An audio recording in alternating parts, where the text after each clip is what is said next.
آدم علیہ السلام کو سجدہ کرنے سے لڑائی ہوئی نا، تو اس نے کہا تھا کہ ٹھیک ہے یا اللہ آدم کو سجدہ کرنے سے تو نے مجھے نکالا ہے نا، تو اب میں آدم کی اولاد سے خود کو سجدہ کرواؤں گا۔ یہ لوگ ہیں جو اپنا مال اللہ کی راہ میں خرچ کرتے ہیں اس دانے کی طرح کہ جس کو انہوں نے زمین میں دبایا اور اس نے 7 بالیاں اگائیں۔ اللہ دے راستے چ اونا دیں جنہ تینوں بھول جائے، اوئے ہوئے ہوئے، جے تینوں یاد آ گیا نا کہ میں دیتا ہے تے پیسے بھی گئے تے نیکی بھی گئی۔ اوئے ہوئے ہوئے ہوئے ہوئے۔ اس نے موسیٰ علیہ السلام کو آتے دیکھا، دوڑتا ہوا گیا، اس نے جا کے موسیٰ علیہ السلام کی جو تکریم ہاتھوں پہ پیروں پہ ہاتھ رکھنے تھے، کچھ بھی جو بھی کرنا تھا کیا۔ اس نے کہا آپ اللہ کے نبی ہیں، میں گناہ گار آدمی ہوں، آپ ادھر کدھر۔ موسیٰ علیہ السلام نے کہا کہ میں آج بڑی عجیب چیز دیکھی کہ میں کوہ طور سے نیچے آ رہا تھا تو میں نے دیکھا کہ سوئی کے نکھے سے اونٹ گزر رہا ہے، تو اس نے مسکرا کے کہا، اس نے کہا موسیٰ آپ نبی ہیں، آپ نے دیکھا ہے نا، حقیقت ہوگی۔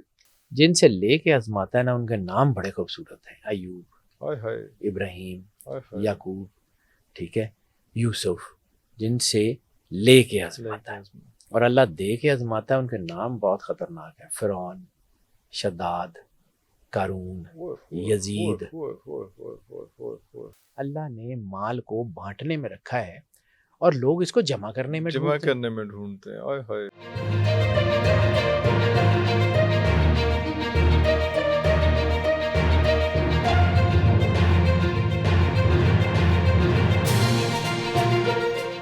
اللہ کے 99 بابرکت ناموں کے ساتھ، جن ناموں کے ساتھ زمین اور آسمان کی کوئی شے بھی نقصان نہیں پہنچا سکتی، اور وہی تو ہے جو سب سے بہتر سننے اور جاننے والا ہے۔ ویورز، ایک دفعہ پھر ہمارے ساتھ سید حیدر جعفری صاحب تشریف فرما ہے، آئیے ان سے مزے کی باتیں کرتے ہیں۔ سر بہت شکریہ آپ کے ٹائم کا، آلویز ویلکم، اور بڑا آپ کا احسان ہے کہ اتنے مصروف ٹائم میں سے جب ہم آپ کو زحمت دیتے ہیں آپ تشریف لے آتے ہیں، بہت مہربانی آپ کی۔ میں پروگرام سے پہلے آپ کے ساتھ بیٹھا ہوا تھا، ڈسکس کر رہے تھے کہ آج کیا کرنا ہے، تو ایک بڑی اہم بات جو آپ نے کی کہ ہر مہینے میں کوئی ایک ساتھ، کوئی ایک ٹائم، کوئی ایک پیریڈ ایسا آتا ہے جب اللہ تعالیٰ اپنے رحمت کے دروازے ایکسٹرا اپنی امت کے لیے، اپنے عوام کے لیے، اپنے لوگوں کے لیے کھول دیتے ہیں۔ اس کو ایکسپلین کیجیے گا کیا ہے؟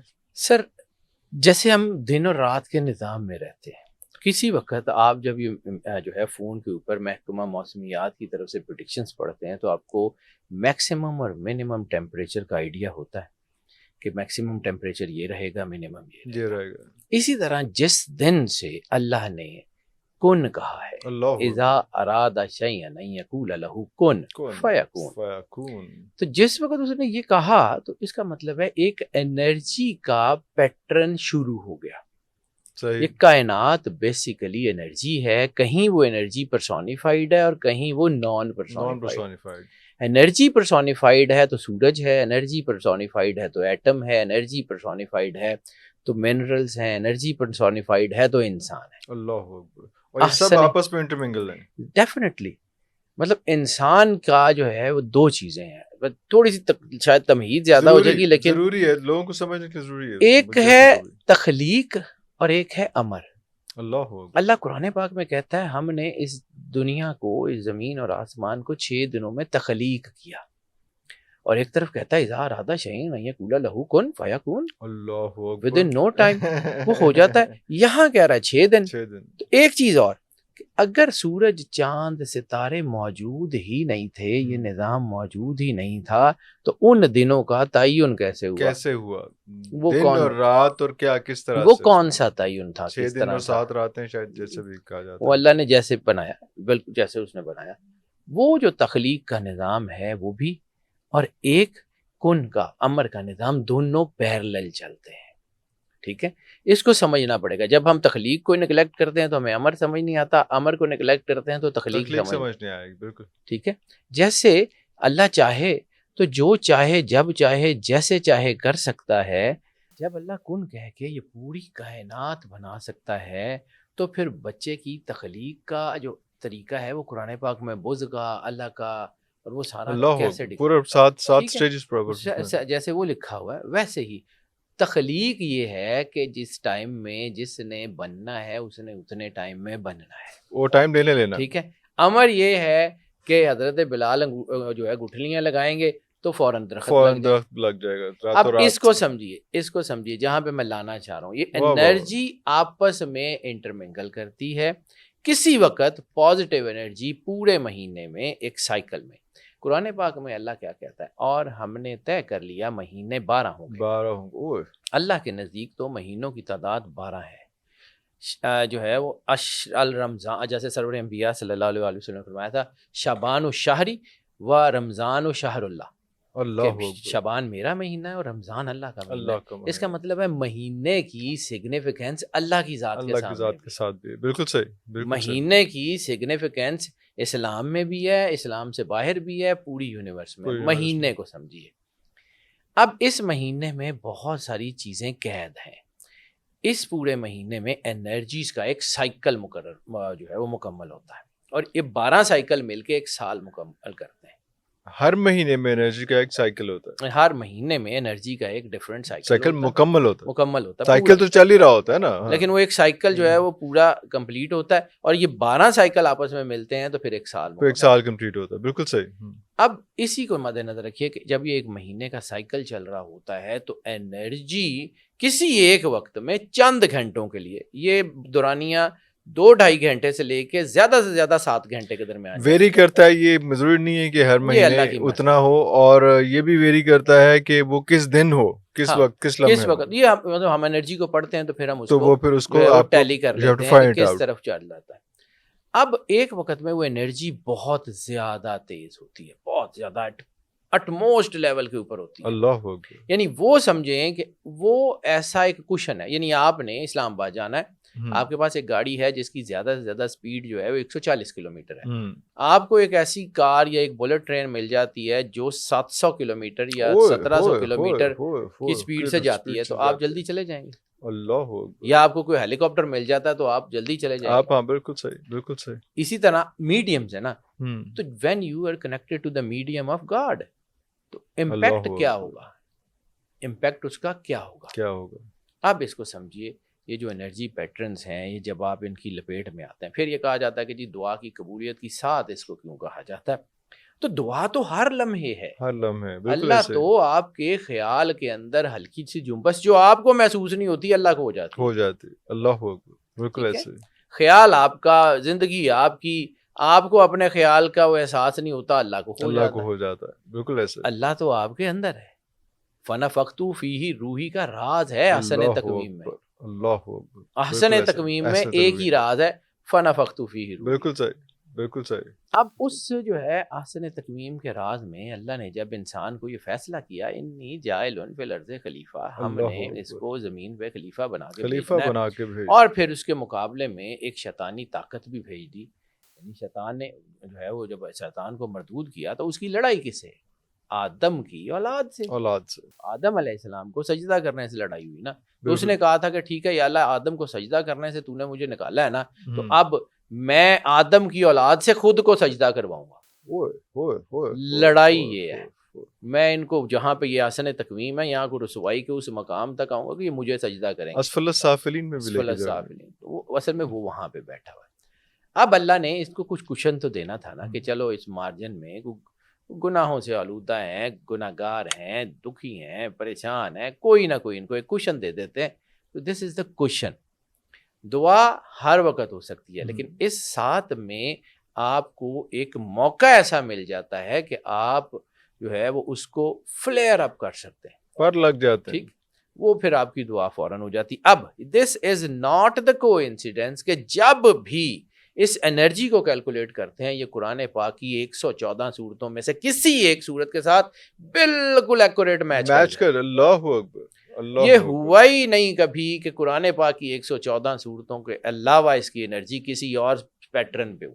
جب ہم نے قرآن پاک کی انرجیز کے پیٹرن کو پڑھا ہوتا ہے، ہم اس انرجی کے پیٹرن کو پڑھتے ہیں تو وہ ایک جو ہے نا ویسے میچ کرتی ہے، کرتی ضرور ہے. اللہ اکبر. اب اس میں سے پھر ہم یہ دیکھتے ہیں کہ یار یہ صورت کے ساتھ میچ کرتی ہے، اچھا اس صورت کی انرجیز کیا کہتی ہیں، یہ اس کام کے لیے بیسٹ ہے، یہ اس چیز کے لیے بیسٹ. پھر اس کو ہم کہتے ہیں کہ یار اچھا اس کو پھر ہم کیلکولیٹ کرتے ہیں کون سی ساتھ، کون سا دن، کون سا منٹ. اس کو کیلکولیٹ کرنے کے بعد پھر ہم بتاتے ہیں کہ جی یہ سیٹ پیٹرن ہے، اتنی مرتبہ یہ، اتنی مرتبہ یہ، اتنی مرتبہ یہ پڑھ لیں تو آپ اس انرجی کو بہتر یوٹیلائز کر سکیں. اللہ کرنا آپ نے یہ ڈاکٹر کا کام دوائی بتانا ہے. ڈاکٹر یہ نہیں کرتا کہ جی آپ گھر جا کے سو جائیں میں دوائی کھا لوں گا، وہ خود ہی کرنی ہے، وہ آپ نے کرنی ہے. آپ کا نصیبہ راستہ دکھایا جا سکتا ہے. میں ایک درویش کے پاس زندگی گزاری، میں نے شاید ذکر کیا تھا، قلندر پاک سید صفدر علی بخاری کاکیاں والی سرکار رحمۃ اللہ علیہ. وہ جب جذب کی حالت تھی نا، وہ بازار حسن میں بیٹھتے تھے تو کبھی کبھی کچھ جملے ایسے بول جاتے تھے تو ایک دفعہ فرمانے لگے کہ سید یہ جو فقیر ہوتا ہے نا، یہ اسٹریٹ لائٹ کی طرح ہوتا ہے. یہ آتی جاتی گاڑیوں کو روشنی تو دیتا ہے، گاڑیوں کے ساتھ دوڑ نہیں لگاتا، توڑ نہیں پہنچاتا اس کو. بالکل صحیح. یہ آتی جاتی گاڑیوں کو روشنی تو دیتے ہیں لیکن ان کو ان کے ساتھ دوڑ نہیں لگاتا. تو اس لیے ہمارا کام، میں تو عام سا آدمی ہوں، گناہ گار ترین آدمی ہوں، میرے جیسا تو شاید گناہ گار بھی کائنات میں کوئی نہیں ہوگا، اللہ بس اپنی پناہ میں رکھے. لیکن میرا کام بتانا ہے، منانا نہیں. واہ واہ واہ. میرا کام صرف بتانا ہے، منانا بالکل نہیں. ہاں. اب آ جاتے ہیں جولائی 2025 میں یہ انرجی کی ساتھ کس وقت بنتی ہے.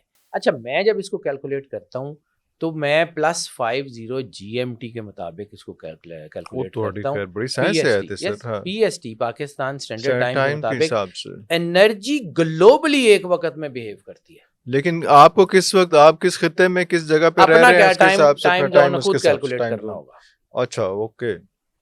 لیکن یہ پورے گلوب میں، پوری دنیا میں اس وقت یہ ہوگی، کہیں دن ہے، کہیں شام ہے، کہیں دوپہر ہے، کہیں رات ہے، جو بھی ہے. یہ نہیں ہوتا نا سر، یہ دیکھیں یہ نہیں ہوتا کہ جو ہے نا کہیں ایک جگہ آج ہم نے عید کر لی ہے تو فرشتے وہاں سے ثواب اکٹھا کر کے اب رجسٹرڈ جیب میں ڈال کے تو دوسری جگہ کسی اور جگہ کی عید کو کیلکولیٹ کرنے چلے گئے. انرجی ایک طرح بیہیو کرتی ہے. عید کا چاند سے تعلق ہے، اس انرجی کا تعلق ہورائزن سے، مکمل کمپریہنس. یہ اللہ کا بنایا ہوا سسٹم ہے سر. اس میں ہم سیگریگیشن میں پھنس جائیں گے نا، یعنی جن چیزوں کا تعلق لیونر سے ہے ان کو ہم براڈر اسپیکٹرم میں دیکھیں گے تو سمجھ نہیں آئے گی، اور جن چیزوں کا تعلق جو ہے وہ براڈر اسپیکٹرم میں ان کو ہم صرف چاند اور اس میں سورج میں جمع کر دیں گے تو سمجھ نہیں آئے گی. یہ اللہ کا بنایا ہوا سسٹم ہے. اللہ جو خود اس کو کہتا ہے کہ ہم نے اتنا کمپلیکس نظام بنا دیا ہے، جہاں پہ اللہ کہتا ہے کہ سورج کی مجال نہیں ہے چاند کو جا پکڑے، چاند کی مجال نہیں ہے سورج کو جا پکڑے. یہ اللہ کا بنایا ہوا پیچیدہ نظام. تو یہ جو کمپلیکس سسٹم ہے، اس کمپلیکس سسٹم کو سمجھنا پڑتا ہے، اس کے ساتھ چلنا پڑتا ہے، اس کو اپنے ساتھ موڑنا نہیں پڑتا.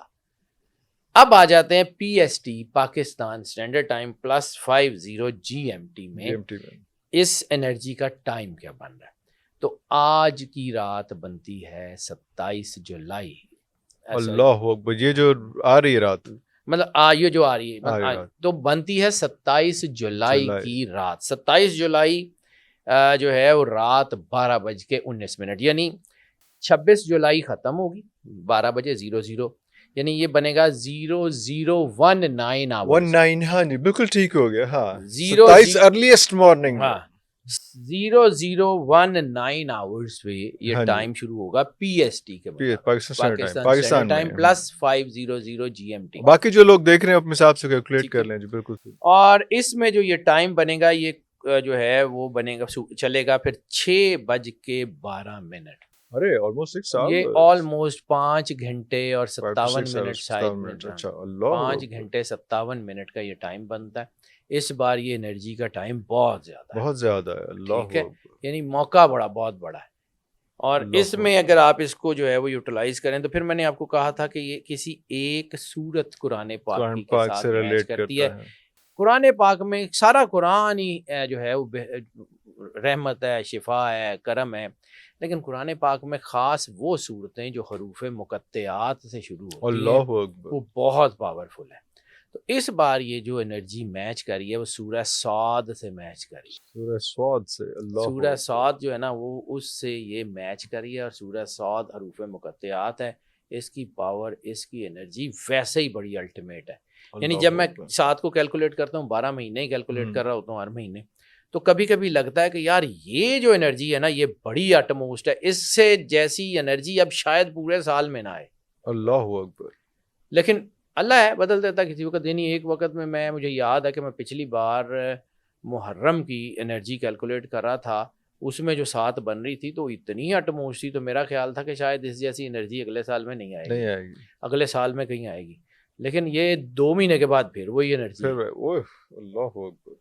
تو یہ جو انرجی ہے اس کو یہ بڑی الٹموسٹ لیول کی، پڑھنی کس طرح سے، میں اس کا طریقہ بتا دیتا ہوں جی۔ اس میں اب ایک خاص کیلکولیشن کے تحت ہم چیزوں کو پڑھنے کے لیے بتاتے ہیں، لیکن اگر کسی کو قرآن پاک پڑھنا نہیں آتا تو وہ کیا کرے؟ کیا وہ اس کا اللہ نہیں ہے کسی بھی وجہ سے؟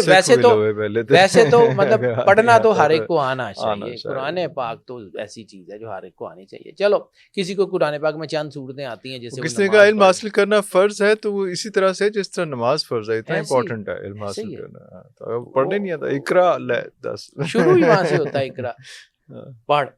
اب یہ جو نا اگر نہیں آتا تو پھر اس کے لیے یہ ہے کہ چلیں کچھ نہیں کر سکتے نا تو درود پاک پڑھ لیں، درود پاک پڑھ لیں یا سن لیں، سننے سے پڑھنے اس کا انرجی کا دیکھیں کچھ چیزیں ہوتی ہیں جس کا تعلق آپ کے ہورائزن سے ہے۔ ہورائزن کا تعلق جس وقت میں نے آپ کے ساتھ شاید انرجیز کے اوپر سننے کے اوپر جو ہے نا voice sound and voice therapy پہ بتایا تھا، تو اس میں نے عرض کیا تھا کہ ہورائزن میں اس کا امپیکٹ سننے کا، بالکل صحیح، اور ایک امپیکٹ ہوتا ہے آپ کے اندر سے ریسیٹیشن کا، جس میں آپ کے ووکل کورڈز، آپ کے سینسز، آپ کی پوری چیزیں اس میں انوالو ہوتی ہے۔ اپنا انپٹ دینا ہے، اللہ اکبر۔ ہر چیز کے ایزی راستے ہوتے ہیں لیکن کچھ راستے اللہ نے متعین کیے ہوتے ہیں کہ یہ کرنا ہی کرنا ہے، ٹھیک ہے۔ اب اس میں پڑھنا ہے، اس میں سننا نہیں۔ اب اس میں طریقہ ایک جو ہے وہ ہے، سب سے پہلے جب کسی کے گھر جاتے ہیں تو کچھ لے کے جاتے ہیں، کوئی نہ کوئی کچھ نہ کچھ گریٹیٹیوڈ تو تھوڑا بہت پیش کرتے ہیں نا۔ تو وہ جو گریٹیٹیوڈ ہے وہ اس کا مطلب یہ ہے کہ جب اللہ کے گھر جانا ہے تو اللہ کو کچھ نہ کچھ تو دینا ہے۔ اب اللہ نے کیا کیا؟ اللہ نے ہمیں کلمے کی توفیق دے دی، اللہ نے ہمیں رسالت مآب سرور انبیاء صلی اللہ علیہ وسلم سے وفاداری کی توفیق دے دی، ہمیں رسالت مآب سرور انبیاء صلی اللہ علیہ وسلم کا نام لینے والوں میں سے کر دیا۔ اس کا کوئی شکریہ بنتا ہے؟ گریٹیٹیوڈ تو بنتا ہے۔ جب آپ اپنے کام سے کسی کے پاس جاتے ہیں تو کوئی فلاور ہی لے جاتے ہیں، کچھ نہ کچھ تو لے کے جاتے ہیں نا۔ اب آپ اپنی دعا کی قبولیت کے لیے اللہ کے پاس جا رہے ہیں تو اللہ کو کچھ تو دیں گے، تو 2 نفل شکرانے کے کم سے کم اللہ اس کی مالک کی بارگاہ میں سجدہ کریں اور اسے کہیں کہ تو نے رسالت مآب سرور انبیاء صلی اللہ علیہ وآلہ وسلم کا کلمہ پڑھنے میں کر دیا، تو نے رسالت مآب کی توفیق دے دی، ہمارے گناہوں کے باوجود ہمیں اتنی توفیق دی، ہمارے سینسز نے کام کر کے ہمیں کہا کہ تیری بارگاہ میں آنا چاہیے، تو پھر ہم جو ہیں وہ تیری بارگاہ میں آ گئے ہیں، تو کم از کم ہمارے اوپر مہربانی فرما۔ اللہ اکبر۔ 2 نفل شکرانے کے پڑھیں۔ اس کے بعد سب سے بڑی ذات، کائنات کی سب سے پرائم ذات، سرور انبیاء صلی اللہ علیہ وآلہ وسلم، بادشاہ کو نے کم از کم ایک تسبیح درود پاک کی، سرکار کی آل کی بارگاہ میں کم سے کم ایک تسبیح درود پاک کی، یا جتنا آسانی سے پڑھا جائے، زیادہ سے زیادہ جتنا پڑھا جائے وہ پڑھیں۔ اب اس کے بعد یعنی پہلے آپ نے نفل ادا کر لیے، درود پاک کی تسبیح پڑھ لی، پھر آپ نے کرنا کیا ہے کہ پھر آپ نے سورہ صاد کی 1 مرتبہ تلاوت کرنی۔ اللہ اکبر۔ سورہ صاد کی تلاوت کر لی، پھر اس کے بعد دوبارہ درود پاک، کم سے کم ایک تسبیح، زیادہ سے زیادہ جتنا آسانی سے ہو سکے۔ اب اس کے بعد ایک اور سیٹ پیٹرن ہے، اب ہم اس کو انرجی کی ایگزیکیوشن کو چیک کرتے ہیں کہ یہ انرجی کیسے بیہیو کر رہی ہے۔ اب یہ بیہیویئر اللہ نے طے کرنا ہے، ہم نے نہیں طے کرنا، ہم نے اس بیہیویئر کے مطابق چیزوں کو کیلکولیٹ کرنا۔ پھر جب آپ نے تسبیح درود پاک کی ختم کر لی، پھر سورہ ضحیٰ 5 مرتبہ، اللہ، پھر سورہ لیل 9 مرتبہ، اللہ، اور پھر 1 مرتبہ سورہ الحشر۔ یہ الحشر کی جو انرجی ہے یہ اس ساتھ کی ایگزیکیوشن کی انرجی ہے۔ اللہ، سورہ الحشر کے بعد پھر دوبارہ سورہ لیل 9 مرتبہ، پھر دوبارہ سورہ ضحیٰ 5 مرتبہ، اور اس کے بعد دوبارہ تسبیح کم از کم 1 مرتبہ سرور انبیاء صلی اللہ علیہ وآلہ وسلم اور ان کی آل کی بارگاہ میں درود پاک۔ اور جب آپ نے یہ درود پاک پڑھ لینا ہے تو پھر آپ نے 2 رکعت نماز صلاۃ الحاجت، اللہ اکبر، اپنی حاجت اللہ کی بارگاہ میں پیش کرنی ہے، اور پھر اس کے بعد آپ نے دعا کرنی ہے۔ اب دعا خود غرضی نہیں ہے بھئی، اپنے بچوں کے لیے تو سارے دعا کرتے ہیں، اپنے بھائیوں کے لیے، بہنوں کے لیے جن سے محبت ہے ان کے لیے تو دل سے ویسے ہی دعا نکل جاتی ہے، دعا کا طریقہ ایک سرور انبیاء صلی اللہ علیہ وآلہ وسلم نے فرمایا ہے مشکل، لیکن اگر وہ کر لیں تو پھر سرکار نے کہا تھا اگر تم اپنے دشمن کے لیے دعا کر سکتے ہو تمہیں اپنے لیے دعا کرنے کی ضرورت نہیں ہے، اپنے لیے دعا کرنے کی ضرورت ہی نہیں۔ اگر تم اپنے دشمن کے لیے تو چلیں دشمن کے لیے مشکل ہوتی ہے نہ صحیح، کم از کم اس کے لیے دعا کر لیں جس کے ساتھ آپ کا تعلق نہیں ہے۔ جن کے ساتھ آپ کا تعلق ہے ان کے لیے تو آپ نے دعا کرنی ہے، ان کے لیے بھی کر لیں جن سے آپ کا کوئی تعلق نہیں، جن سے آپ کو محبت ہے یا جو آپ سے محبت کرتے ہیں ان کے لیے تو آپ نے دعا کرنی ہے، ان کے لیے بھی کر لیں جو آپ سے محبت نہیں کرتے یا جن سے آپ کو محبت نہیں ہے۔ راہ چلتے کسی کے لیے دعا کر دیں، چلیں اس کے لیے دعا کر لیں جو دنیا سے چلا گیا اور اس کے لیے دعا کرنے والا کوئی نہیں، کر دیں کوئی ایسی چیز بے غرض، کوئی ایسی بے غرض چیز اپنی دعا میں ایڈ کر لیں، آپ کی غرض پوری ہو جائے گی۔ بس یہ اتنا سا کام ہے، یہ کر لیں۔ اس ساتھ کے اوپر میں اس لیے کام کرتا ہوں کہ یہ اس میں میری ذات کا ذاتی مفاد بھی ہے۔ کوئی ایک شخص بھی اللہ کے قریب ہونے میں کامیاب ہو گیا تو کل کو قیامت والے دن میں نے بھی تو اللہ کو منہ دکھانا ہے، تو میں مالک کو جا کے کہوں گا کہ مالک میں نے کوشش کی تھی کہ تیرا پیغام لوگوں تک پہنچا دوں، تو یہ بندہ جو ہے یہ کوئی ایک رینڈم حشر کے میدان میں کوئی ایسا ہوگا کہ مالک میں نے ان کو بتایا تھا یہ تیرے قریب ہو گئے ہیں، چل ان پہ تو نے مہربانی کی ہے، میں گناہ گار آدمی ہوں میرے پہ بھی کر دے۔ میں جا کے اللہ کو یہ تو کہہ سکوں گا، سرور انبیاء صلی اللہ علیہ وآلہ وسلم کی بارگاہ میں یہ تو کہہ سکوں گا نا کہ یا رسول اللہ میں نے کوشش کی تھی کہ لوگوں کو آپ کے مقام کا احساس دلوانے کی، میں گناہ گار آدمی ہوں، کائنات کا سب سے گناہ گار آدمی ہوں، مالک مہربانی کر دیں۔ بس یہ میرا ذاتی مفاد ہے، اس لیے میں اس کے اوپر کام بھی کرتا ہوں اور اس میں کچھ بھی نہیں۔ حیدر بھائی رزق کی کتنی اقسام ہیں اور کیوں ہمیں سمجھ نہیں آتی ہے، اور ہم کیوں ٹرک کی بتی کے پیچھے لگے ہوئے ہیں، اور کیوں ہمیں جو ہے تسلی نہیں ہوتی، سکون نہیں ہوتا، یقین نہیں آتا، اعتبار نہیں ہوتا؟ نہیں، اصل میں اعتبار کی بات بھی نہیں ہے سر۔ جب اللہ نے انسان کو بھیجا ہے تو اللہ نے اس کی ضروریات کا احساس تو کیا ہوگا نا۔ نہیں، آپ کسی فرض کیا، اب چھوٹی سی ایک بات مثال کے طور پہ آپ کسی ملٹی نیشنل کمپنی میں کام کرتے ہیں، اب ملٹی نیشنل کمپنی آپ کو کہتی ہے کہ فلاں ملک میں چلے جائیں، کسی ٹاسک پہ بھیجتی ہے، تو پھر آپ کو کیا کہتی ہے، TAD بھی دیتی ہے، پورا فیسیلیٹیٹ، پھر آپ کو گاڑی، بورڈنگ لوجنگ، یہ وہ سارا اس میں تو کیا اللہ جو ہے جب اس نے انسان کو بھیجا تو کیا اس نے انسان کا پورا کوئی خیال نہیں رکھا؟ کیا اللہ نے انسان کے لیے پوری میکانزم کو تیار نہیں کیا؟ اللہ مطلب نعوذ باللہ ایک ملٹی نیشنل کمپنی جتنا بھی نہیں سوچتا۔ یہ تو میں کہہ رہا ہوں، پر سانو یقین نہیں آتا نا، اصل میں ہم اپنے اندر سے کمزور ہیں، تھوڑے دل ہے نا، جب ہم اپنے اندر سے کمزور ہیں تو پھر ہمیں مسائل ہوتے ہیں، پھر ہمیں بالکل مسائل ہوتے ہیں، پرابلم ہمارے اندر ہے، اللہ کو مسئلہ کوئی نہیں، اللہ رزق دیتا ہے۔ اللہ نے ایک کتاب اتاری ہے جو اس کے بالکل فرسٹ لائن کے اوپر لکھا ہے لا ریب فی، ذالک الکتاب لا ریب فی، جس میں کوئی شک شبہ کی گنجائش نہیں ہے۔ اس میں اس نے یہ سارے اسپیکٹرم بتا دیے ہیں، یعنی آپ سمجھیں تو صحیح ہے، صرف اس لیے تھوڑی ہے کہ آپ بس چوم کے تو اوپر رکھ لیں، یہ اس لیے تھوڑی ہے کہ شادی کی بیٹی کی تو ذرا اوپر سے نکال دیا، کسی مہم پہ جا رہے ہیں تو امی جی نے قرآن پاک سر تو رکھ کے کر دیتا، اس لیے نہیں ہوتا۔ قرآن پاک ہدایت کی کتاب ہے، اس کے اندر سارا کچھ ہے، پڑھیں گے آپ۔ کوئی بھی الیکٹرانک ڈیوائس لیتے ہیں، کوئی بھی XYZ کوئی بھی لیتے ہیں، اس کے ساتھ ایک بکلیٹ آتی جس میں اس کے فنکشنالٹیز ساری چیزیں ڈوز ڈونٹ سارا کچھ لکھا ہوتا ہے نا، کہ یہ ایسے کریں گے تو ایسے چلے گا۔ اللہ نے انسان بنایا احسن تقویم پہ، تو انسان کی جو بکلیٹ ہے نا اس کے ورژن کے مطابق بدلتی رہی ہے، آدم سے خاتم تک، سرور انبیاء صلی اللہ علیہ وآلہ وسلم تک، جب جو چیز جس ورژن کا انسان اللہ نے اتارا ہے نا، اس ورژن کا ٹیسٹمونیل بھی ساتھ بھیجا، اللہ اکبر۔ اب فائنل ورژن ہے سرور انبیاء صلی اللہ علیہ وآلہ وسلم، آخری نبی اور آخری امت، ٹھیک ہے؟ تو اب آخری نبی اور آخری امت کے لیے جو بکلیٹ ہے وہ بھی آخری اتاری ہے، اس میں کوئی کمی کوتاہی کچھ نہیں، اللہ نے سارا کچھ دے کے بھیج دیا۔ اب ہماری آنکھیں بند ہیں، چمگادڑ کو اگر سورج نظر نہیں آتا تو اس میں سورج کا تو قصور کوئی نہیں قصور نہیں ہے، اس میں تو چمگادڑ کی آنکھ کا قصور ہے، تو اس کو نظر نہیں آتا. اب چمگادڑ 100 دفعہ کہتی رہے کہ یا اللہ یہ سورج مجھے اذیت دیتا ہے، اس کو بند کر دے، بند لائے تو ہزاروں لاکھوں چمگادڑیں اندھی ہو جائیں، اس سے بہتر ہے کہ ایک سورج بجھایا جائے.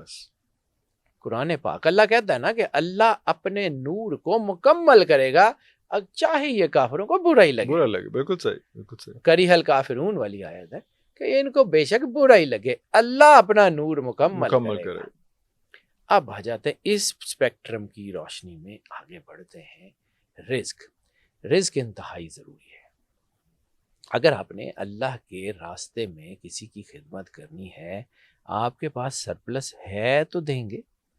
اگر آپ اپنے اسپیکٹرم میں اتنے زیادہ پھنسے ہوئے ہیں، آپ اللہ کے راستے میں کیسے دیں گے؟ اپنے دانے پورے نہیں ہو رہے تو پھر آگے کیسے ہوگا؟ آپ باقی کام کیسے کریں گے؟ تو ایک حدیث کا مفہوم ہے، سرور انبیاء صلی اللہ علیہ وآلہ وسلم نے ایک صحابی جو تاجر تھے، جب نام چونکہ بھول رہا ہے اس لیے میں اس کا پورا کوٹ نہیں کر رہا ہوں، ان کو جب وہ تجارت کے لیے جانے لگے تو رسالت مآب نے ایک جملہ کہا ہے جو مستدرک نے اس کے اوپر بہت خوبصورت جو ہے نا وہ باب رقم کیا ہے، بڑا خوبصورت. مطلب اس کے اوپر جو حاشیہ لکھا ہے نا اس حدیث کا بہت ہی پڑھنے والا ہے. میں نے بخاری مسلم بڑے شوق سے پڑھی، لیکن مستدرک الحاکم جو ہے نا اس کے اندر اس حدیث کا ایک ضمن ذکر ہے. اور نے کہا تھا اپنے لیے تو کماتے ہو، دوسروں کے لیے کمانا سیکھو. یہ جملہ بڑا خوبصورت ہے، اپنے لیے تو کماتے ہو، دوسروں کے لیے کمانا سیکھو. اللہ اکبر. کہہ کون رہا ہے؟ سرور انبیاء صلی اللہ علیہ وسلم. کہہ کس کو رہا ہے؟ صحابی رسول. بالکل صحیح. کائنات کی سب سے بڑی ہستی کائنات کے چنے ہوئے لوگوں سے مخاطب ہیں تو جملے بھی چنے ہوئے ہوں گے. واہ واہ واہ واہ واہ. اب آ جاتے ہیں کہ یہ رزق کیا ہے. رزق ذہن کا رزق بھی ہے، رزق مال کا رزق بھی ہے، رزق جو ہے وہ آپ کے جو ہے وہ روحانیت کا رزق بھی ہے. رزق کی ایک براڈر پرسپیکٹرم ہے، لیکن میں اس وقت صرف رزق کی جو وہ جو ہے وہ قسم ہے جو ہم روزمرہ یوز کرتے ہیں دولت کی بات کر رہا ہوں، جو معاشی طور پہ جو معیشت کی بات کر رہا ہوں، اکانومی. اب قرآن پاک میں چونکہ ہر چھوٹی بڑی چیز کا ذکر ہے، تو جب قرآن پاک میں ہر چھوٹی بڑی چیز کا ذکر ہے تو پھر وہاں جو ہے وہ اس کا مطلب ہے کہ وہاں پہ مالی چیزوں کا بھی خیال ہونا چاہیے. ظاہر سی بات ہے. دنیا میں اس کے اوپر اس ٹاپک کے اوپر نا بہت کام ہوا ہے. قرآن پاک کو ذرا 2 منٹ کے لیے صرف ادھر رکھتے ہیں، دنیا کو پڑھیں. ہم جب یہ بات کہتے ہیں کہ اگر اسلام کی کوئی تعلیمات نظر آتی ہیں پریکٹیکلی تو ان معاشروں میں نظر آتی ہے جن کے جو ہے وہ ان کے جو اوپر ان کا جو ہیڈنگ ہے اس کے اوپر اسلام نہیں لکھا ہوا. کردار میں اسلام ان معاشروں میں نظر آتا ہے جو اسلامی معاشرے نہیں ہیں، اور جو اسلامی معاشرے ہیں وہاں پہ ہمیں کردار میں اسلام نظر نہیں آتا، لیکن اوپر بہت بڑا بڑا کر کے لکھا ہوا ہے اسلامی جمہوریہ یا اسلامک جو ہے نا وہ مملکت الاسلامی یا جمہوریہ اسلامی. یہ سارا کچھ لکھا ہوا ہے، کردار نہیں. اس لیے مار پڑ رہی ہے. اللہ کہتا ہے میرے پاس خالص ہو کے ہو. ہم اوپر سے تو جو ہے وہ پھٹی لگاتے ہیں اسلام کی، شکل چہرہ سب کچھ وہی، اور کردار وہ علامہ صاحب کا ایک مصرع ہے، اندروں چنگیز سے تاریک تر. مجھے پورا شعر یاد نہیں آ رہا. ان اوپر سے تو یہ بہت ہیں اور اندر ان کا چنگیز سے زیادہ تاریک باطن ہے. ہاں وہ ایک اور اب بھی کہتے ہوتے ہیں شکل مومنہ کرتوت کافرہ. اب اس لیے مار پڑتی ہے، لیکن اب دنیا میں اس کے اوپر کام ہوا. بہت بڑی بڑی کتابیں ہیں بیسٹ سیلرز، جس میں ایک بڑی مشہور کتاب ہے رچ ڈیڈ پور ڈیڈ.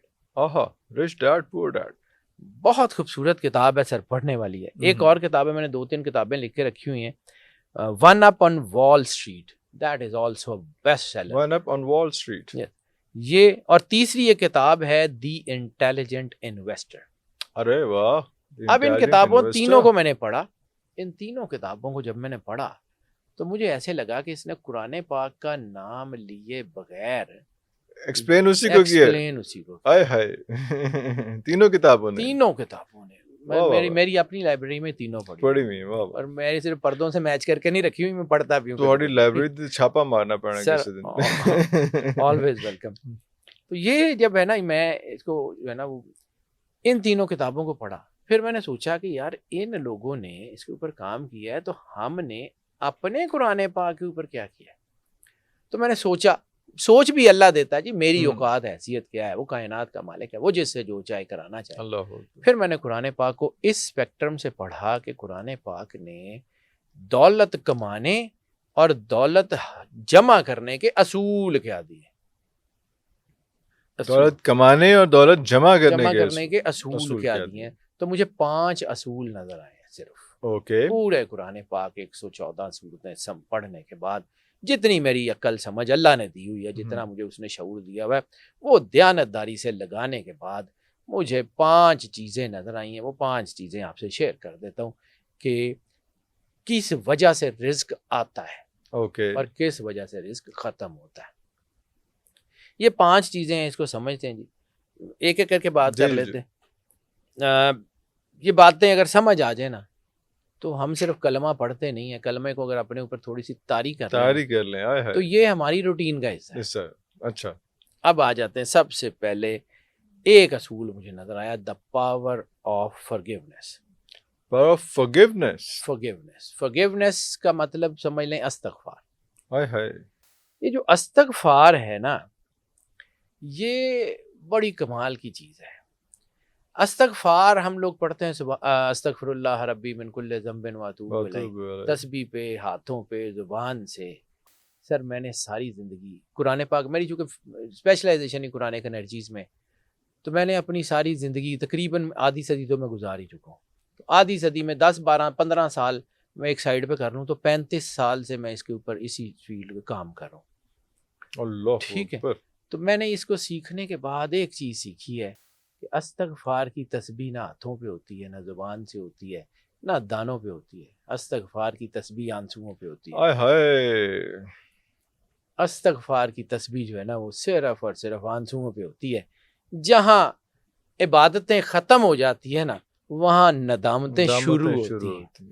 استغفار کا ایک کانسیپٹ قرآن پاک میں لکھا ہوا ہے، میں اس کے اوپر بعد میں آتا ہوں، لیکن میں صرف تمہیدی طور پہ، کیونکہ اللہ نے ایک قرآن پاک میں ایک سیکوینس دیا ہے حضرت نوح علیہ السلام کے حوالے سے.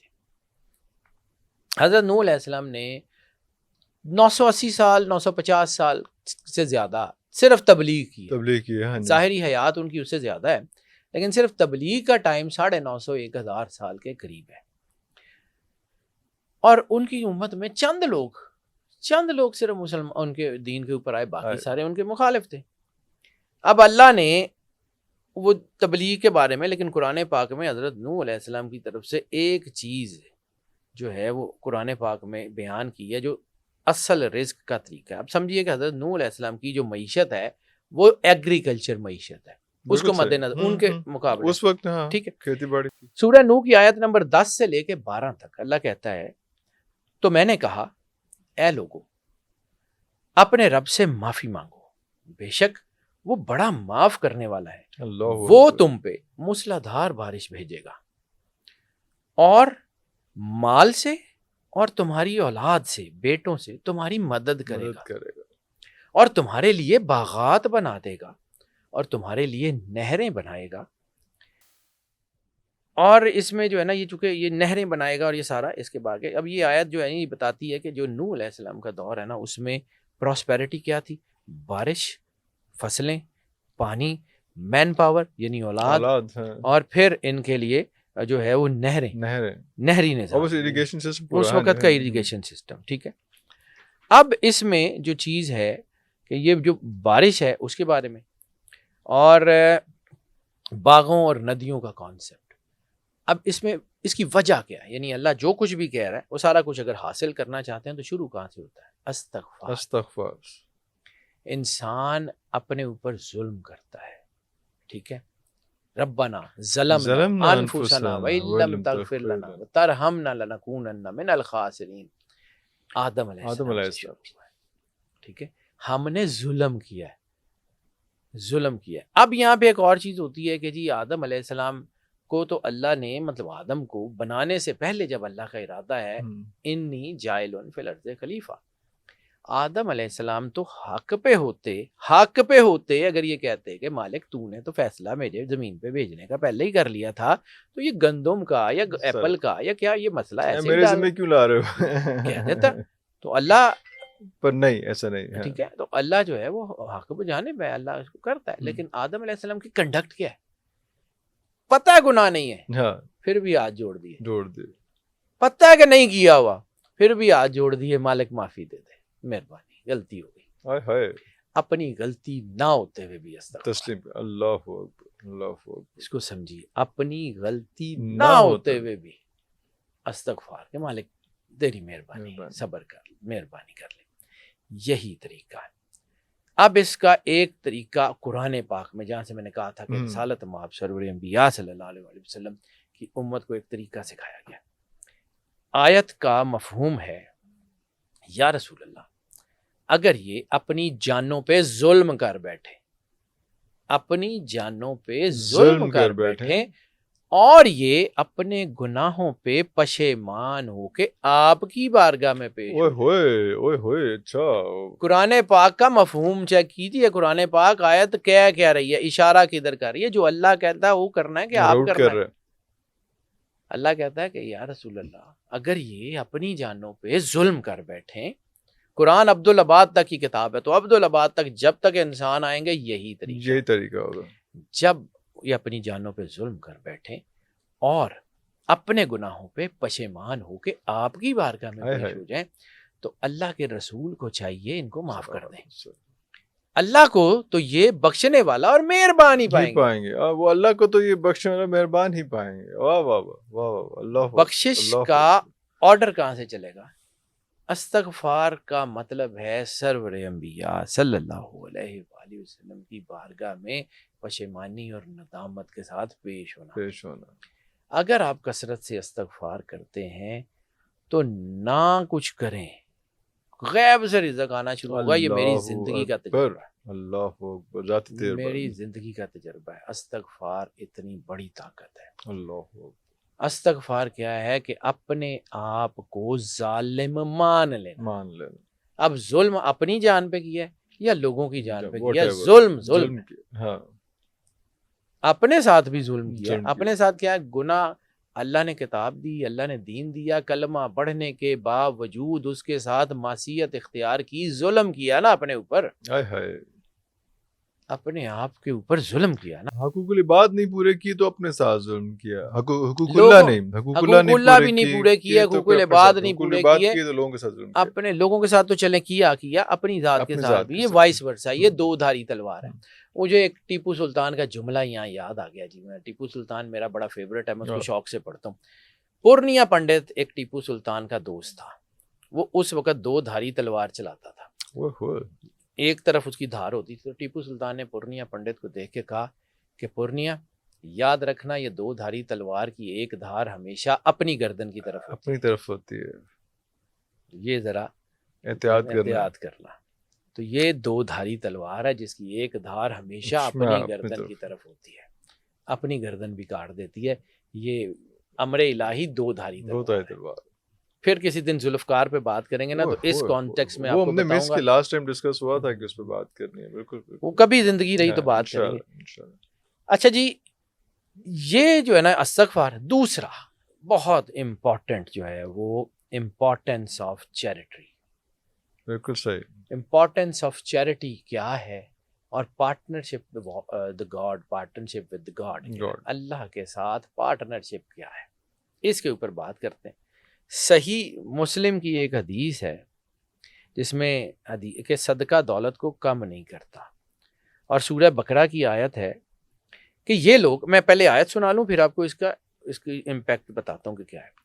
یہ لوگ ہیں جو اپنا مال اللہ کی راہ میں خرچ کرتے ہیں اس دانے کی طرح کہ جس کو انہوں نے زمین میں دبایا اور اس نے 7 بالیاں اگائیں، اللہ ہر بالی میں 100 دانے ہیں، اور اللہ چاہے تو اس سے بھی زیادہ بڑھا دے، بے شک اللہ وسعت والا اور علم رکھنے والا۔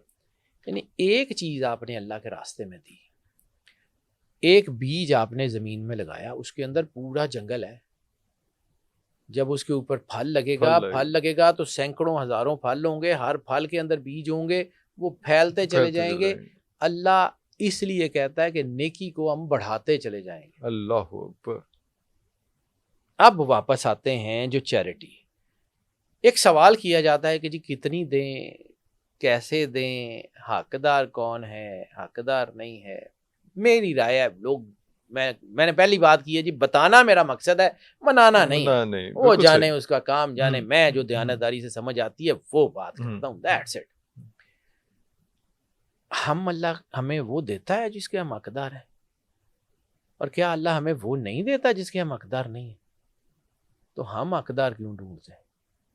بالکل صحیح. ہم یہ کیوں ڈھونڈتے ہیں کہ جی یہ ہے، ہم کیوں لوگوں کی عزت نفس کو مجروح کر کے دینا؟ اس سے بہتر ہے نہ دیں، اس سے بہتر ہے نہ دیں. میں اپنی زندگی کا ایک واقعہ سناتا ہوں، مجھے یاد آ گیا. میری زندگی گزری اپنے دادا جی، اللہ کروڑ کروڑ رحمت نازل کرے ان کی تربت پہ. S M Jafri additional chief secretary تھے، بگ نیم. تو دادا کے ساتھ میرا بچپن گزرا، میں کوئی بڑا پوتا تھا. تو ہمارے گھر نا ایک کانسیپٹ تھا کہ دادا ابو چونکہ آفیسر بہت بڑے تھے تو کچھ لوگ آ جاتے تھے کہ شاہ جی وہ آواز دیتے تھے، تو وہ پیسے بھی دے دیتے تھے. کسی کو یہ کہتا تھا کہ یار فلانے دفتر چلا جاتا رہے، بچے دی نوکری لگ جائے گی، وہ کرتے تھے کسی کو، یا کسی کو بھیج دیتے تھے کہ فلانی جگہ.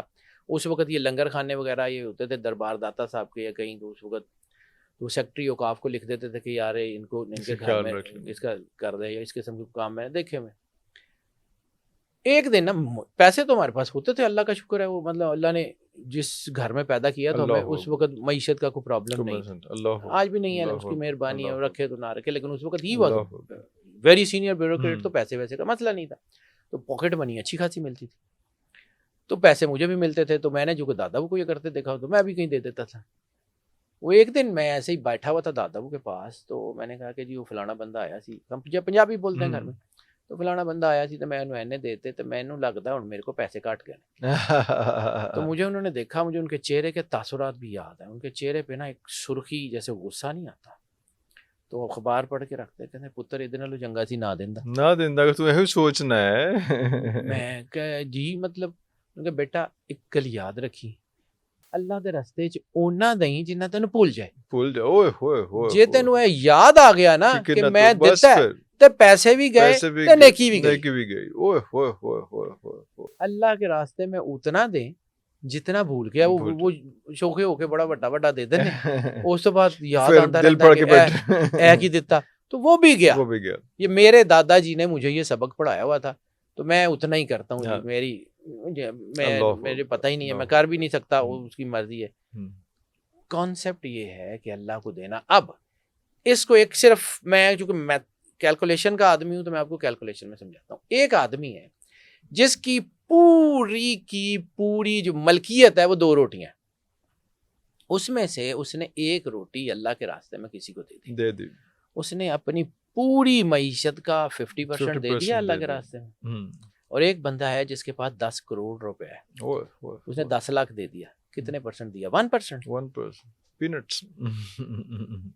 اس لیے غریب کی روٹی امیر کے محلوں سے زیادہ قیمتی ہو جاتی ہے. اللہ اکبر.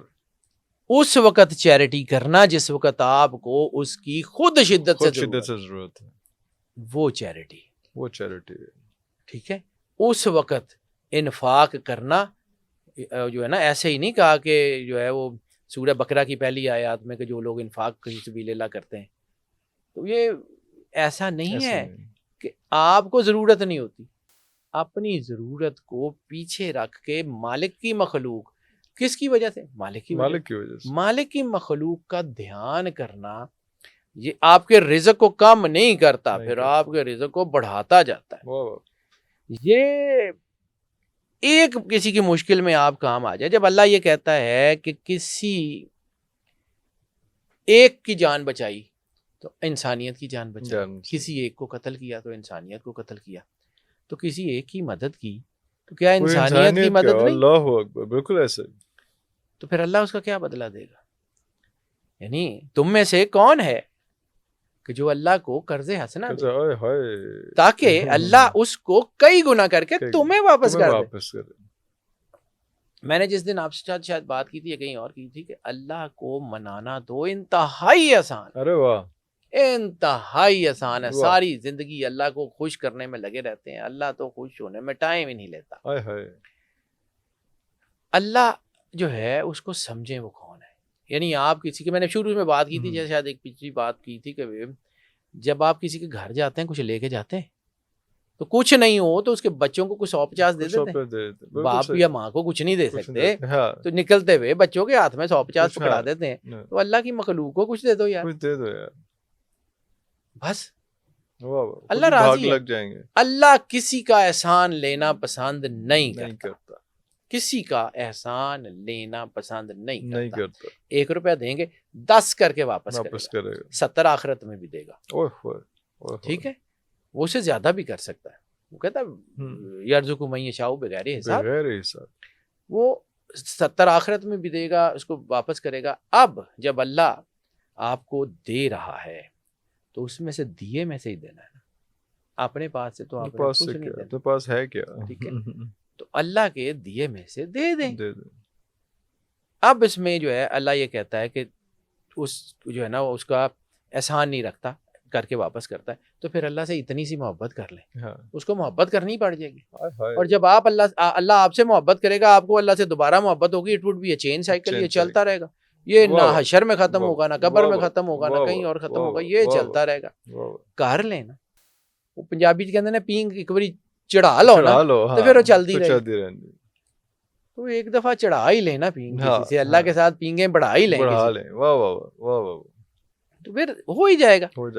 اب ایک واقعہ مجھے یہاں پہ میں نے لکھا ہوا تھا، مجھے نظر پڑ گئی کیونکہ میں نے یہ پوائنٹس لکھے ہوئے ہیں. ٹھیک ہے، ایک جو ہے وہ موسیٰ علیہ السلام کے دور میں ایک شخص ہے جو معیشت سے تنگ ہے. یہ اسرائیلیات کی کہانی ہے اور اس کا حدیث میں بھی ذکر ملتا ہے، کیونکہ اسرائیلیات کی بہت سی کہانیاں سرور انبیاء صلی اللہ علیہ وآلہ وسلم کی حدیثوں میں اس کا ذکر ملتا ہے کہ آپ کو سنائی گئی یا آپ نے ان کو کوٹ کیا. ٹھیک ہے، لیکن جب اسرائیلیات کے بارے میں سرور انبیاء صلی اللہ علیہ وسلم سے پوچھا گیا تو آپ نے اون دی ہول ایک بات کہی کہ ہم ان کی تصدیق بھی نہیں کرتے اور تکذیب بھی نہیں کرتے، کیونکہ اس میں بہت ساری الہ کی چیزیں بھی ہیں. لیکن یہ واقعہ وہ ہے جو مستند ہے، جس کا خود سرور انبیاء صلی اللہ علیہ وسلم نے حوالہ دے کے بات کی ہے. میں اس لیے اس کا تھوڑا سا تھرسٹ بتا رہا ہوں کہ اس کو سمجھیں. موسیٰ علیہ السلام کے ایک دور میں ایک شخص ہے جو رزق سے بہت تنگ ہے، مانتا ہے اللہ کے نبی کو. نبی اس کی بستی سے گزرتے ہیں موسیٰ علیہ السلام، تو وہ کہتا ہے کہ موسیٰ علیہ السلام اللہ کو کہیں کہ جتنا مجھے رزق دینا ہے نا ساری زندگی میں، وہ آج ہی دے دے، آج ہی دے دے. ان کا تیری ساری زندگی تنگ ہوتی ہے، ہو جائے کوئی بات نہیں. موسیٰ علیہ السلام نے دعا کی، اللہ نے رزق اتار دی. سال کے بعد موسیٰ علیہ السلام دوبارہ جب اس بستی سے گزرے تو دیکھا بستی بڑی خوشحال ہے، بستی میں کنویں بنے ہوئے ہیں، بستی میں گھر بڑے پکے ہیں، بستی میں جو ہے وہ ایک بندہ ہے جو سب کو بانٹ رہا ہے. تو آ کے دیکھا تو وہی بندہ تھا جس کو اللہ نے جو ہے وہ ایک وقت میں سارا رزق دے دیا. اب جب اس کو سارا رزق مل گیا تو اس نے جو ہے موسیٰ علیہ السلام نے پوچھا یا اللہ اس کا تو سارا رزق تو نے ایک دن میں اتار دیا تھا. ہاں اس کا رزق میں نے دے دیا تھا، اس نے جتنا اس کو چاہیے تھا اتنا کھا لیا، باقی میرے راستے میں بانٹ دیا. اور میں اب جب تک یہ بانٹتا رہے گا میں اس کو دوں گا، یہ اس کے نصیب کا رزق نہیں ہے. مجھے حیا آتی ہے کہ میں اس کو خالی میرا سسٹم چیلنج کر دیا نا. مجھ کو اس کو کہتے ہیں اللہ سے تجارت. اب ایک تجارت اور بھی ہے اللہ سے پارٹنرشپ، جو میں اپنے دوستوں کو کہتا ہوں it's all up to you. میں پھر کہتا ہوں، میں بار بار ایک بات کہتا ہوں، بتانا ہے، منانا نہیں. آپ اپنے بزنس میں جب پریپوزیشنز بناتے ہیں پیپرز میں، پارٹنر اے پارٹنر بی، اس کی یہ رسپانسبلٹی، اس کی یہ رسپانسبلٹی، اتنا پروفٹ اس کا، اتنا پروفٹ اس کا، تو اس میں جو ہے نا وہ پارٹنر اے فار اللہ نہیں ہو سکتا. 1%، 2%، وہ جتنا مرضی آفیشیلی. اب آپ کاغذوں پہ آفیشیلی کام کرتے ہیں نا تو آپ کی زندگی آفیشیل ہے، تو why not the God is official. Officially اپنے کاغذات میں اللہ کو شامل کر لیں، 1% ہی صحیح اس کی مخلوق کا حق دیں. جیسے جو ہے وہ آپ کے امپلائیز کی تنخواہیں جاتی ہیں آٹومیٹک ان کے اکاؤنٹس میں جاتے ہیں، تو باقیوں کو اللہ کا حق بھی آپ اکاؤنٹ میں پہنچ جائے. اب آپ نے فرض کیا 1% اللہ کو پارٹنر بنا لیا، 1%، ٹھیک ہے، 99 آپ کا، 1 اللہ کا. اللہ اس ایک کو اتنا بڑا کر دے گا کہ وہ بہت سارے گھروں کے لیے سفیشینٹ ہو جائے گا. تو جب وہ ایک اتنا بڑا ہو جائے گا تو 99 کہاں پہ جائے گا؟ کر کے تو دیکھیں. جو میں نے ایک پوڈ کاسٹ کی تھی, لوگوں کو میں نے بتانے کی کوشش کی تھی کہ اللہ کو منانا انتہائی آسان ہے. سب سے زیادہ جو ہے نا وہ چیز ہے چیریٹی, اللہ کی راہ میں مخلوق کو کھانا کھلانا. صبح اٹھیں, اپنے کھانے سے پہلے ایک بسکٹ 1 روپے کا, جب بہت اچھا ہوگا تو 5 روپے کا, اس سے بڑا تو ایک بسکٹ آ نہیں سکتا, 5 روپے کا ایک بسکٹ وہ لیں. سب سے بہترین خیرات کیا ہے؟ قبلہ روح ہو کے رکوع کی حالت میں. قرآن پاک میں جب مولا علی کی وہ آیت کے اوپر بات کی تھی حضرت سلیمان علیہ السلام کی انگوٹھی پہ, تو میں نے آپ کو کہا تھا کہ آپ رکوع کی حالت میں تھے تو آپ نے وہ انگوٹھی خیرات کی. اللہ اکبر. قبلہ روح ہو کے رکوع کی حالت میں خیرات کرنا.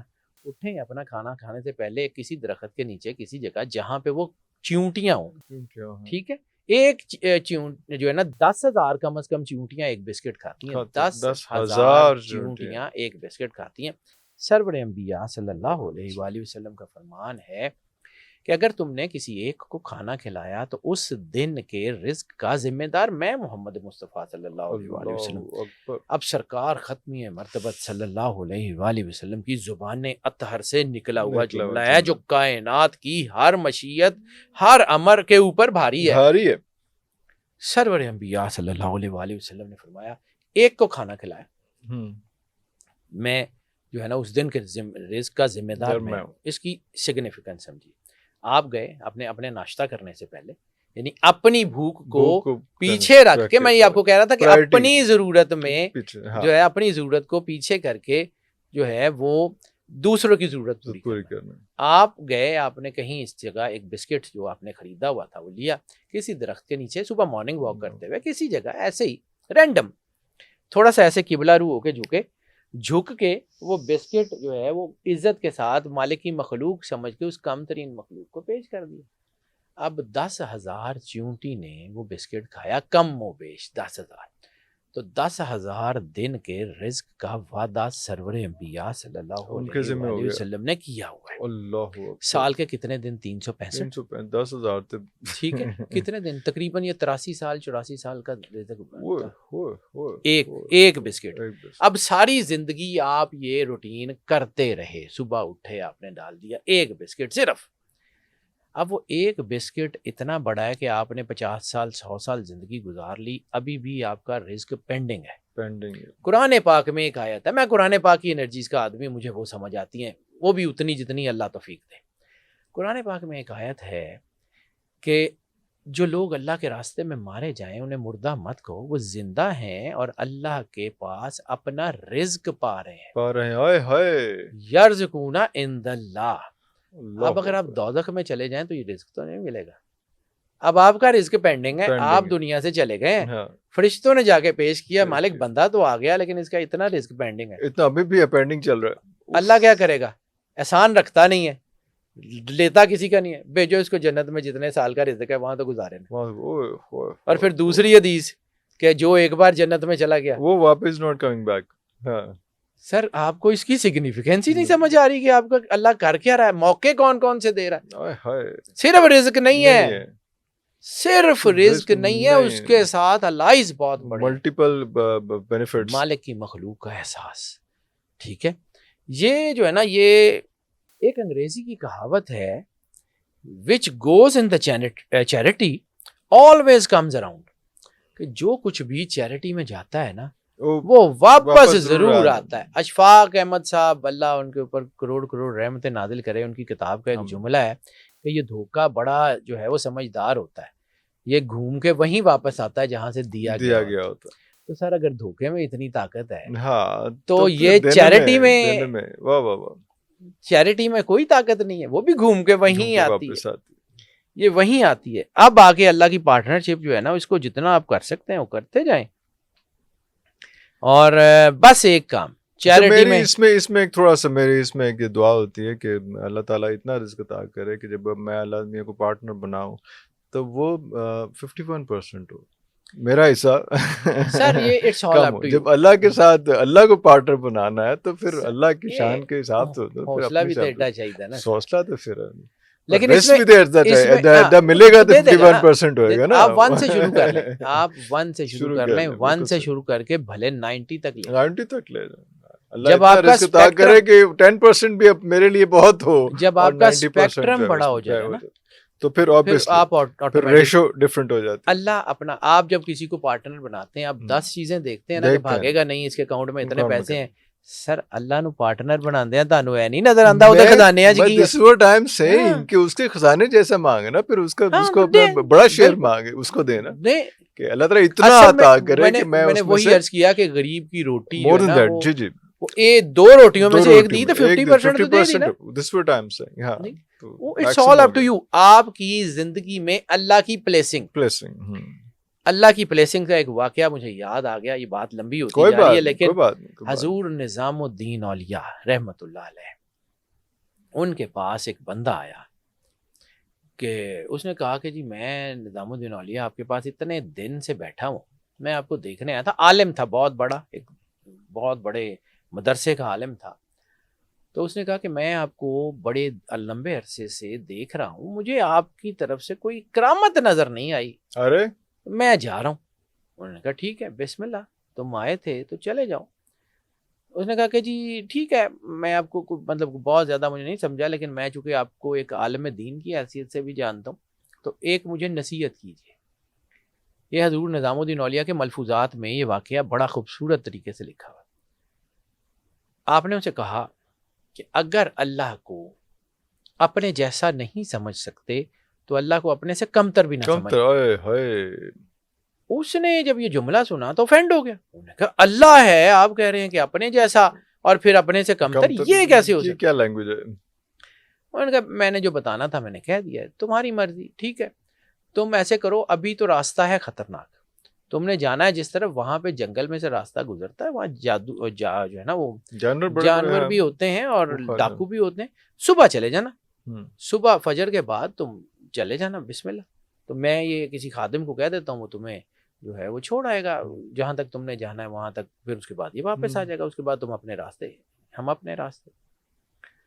وہ رات چلا گیا اپنے حجرے میں جہاں وہ ٹھہرا ہوا تھا. صبح اس کو جو ناشتہ دیا گیا اس میں 2 روٹیاں تھی, ایک بالکل فریش تھی, ایک پرانی روٹی تھی. سالن میں ایک پرانا سالن تھا, ایک بالکل فریش سالن تھا. اتنی دیر میں کسی نے, سائل نے باہر سے صدا دی.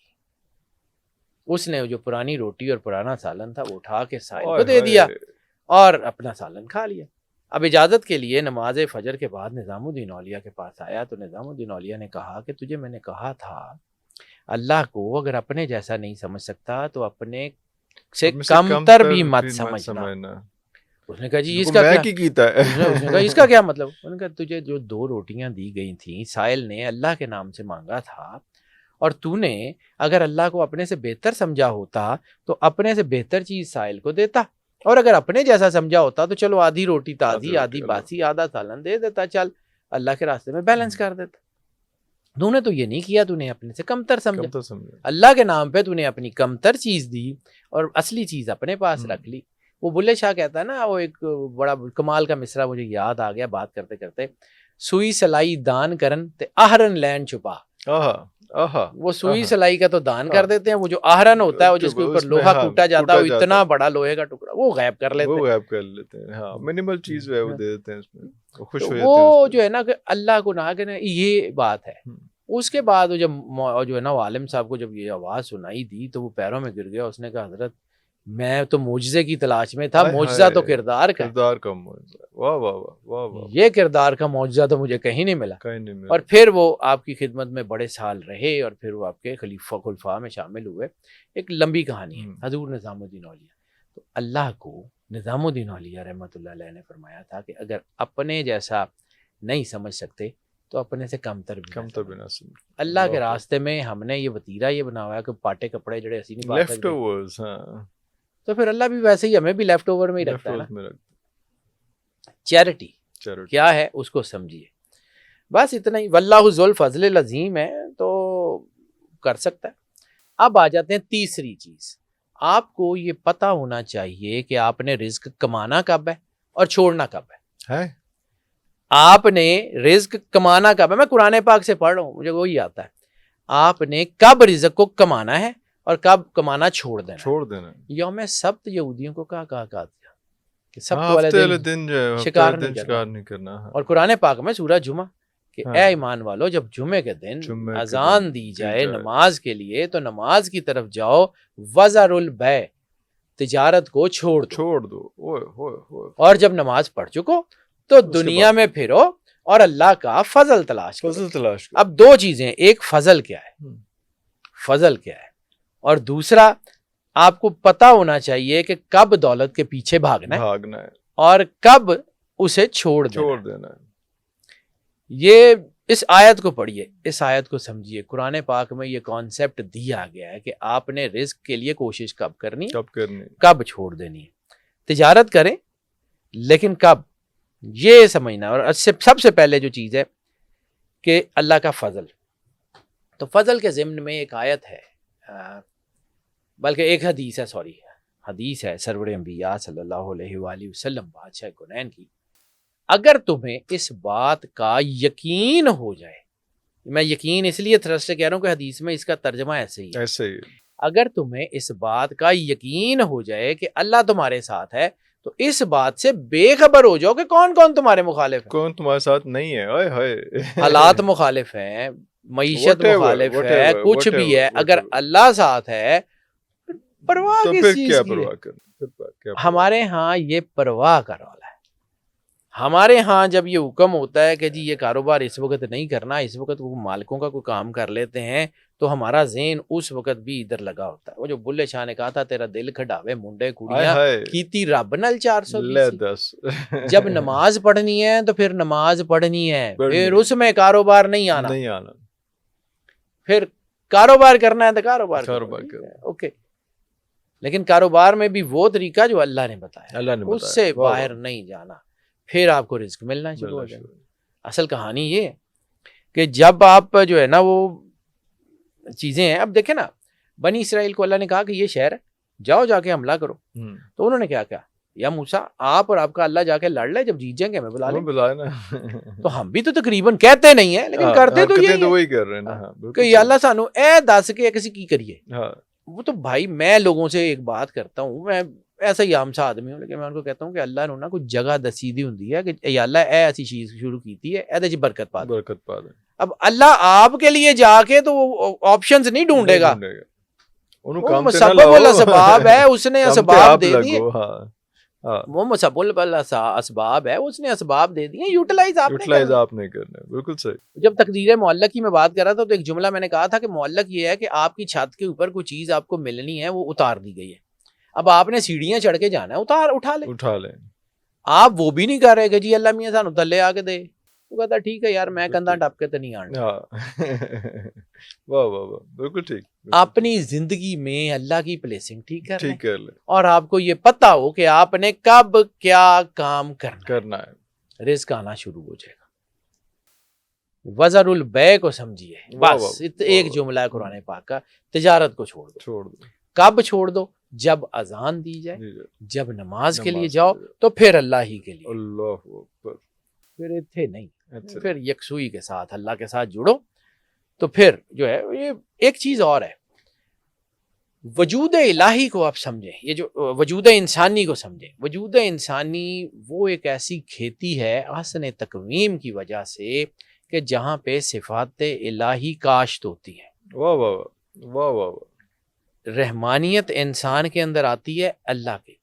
اصل رحمان وہ ہے، اس کا ایک جز انسان کے اندر آتا ہے، وہ رحم کرنا شروع کرتا ہے. ٹھیک ہے.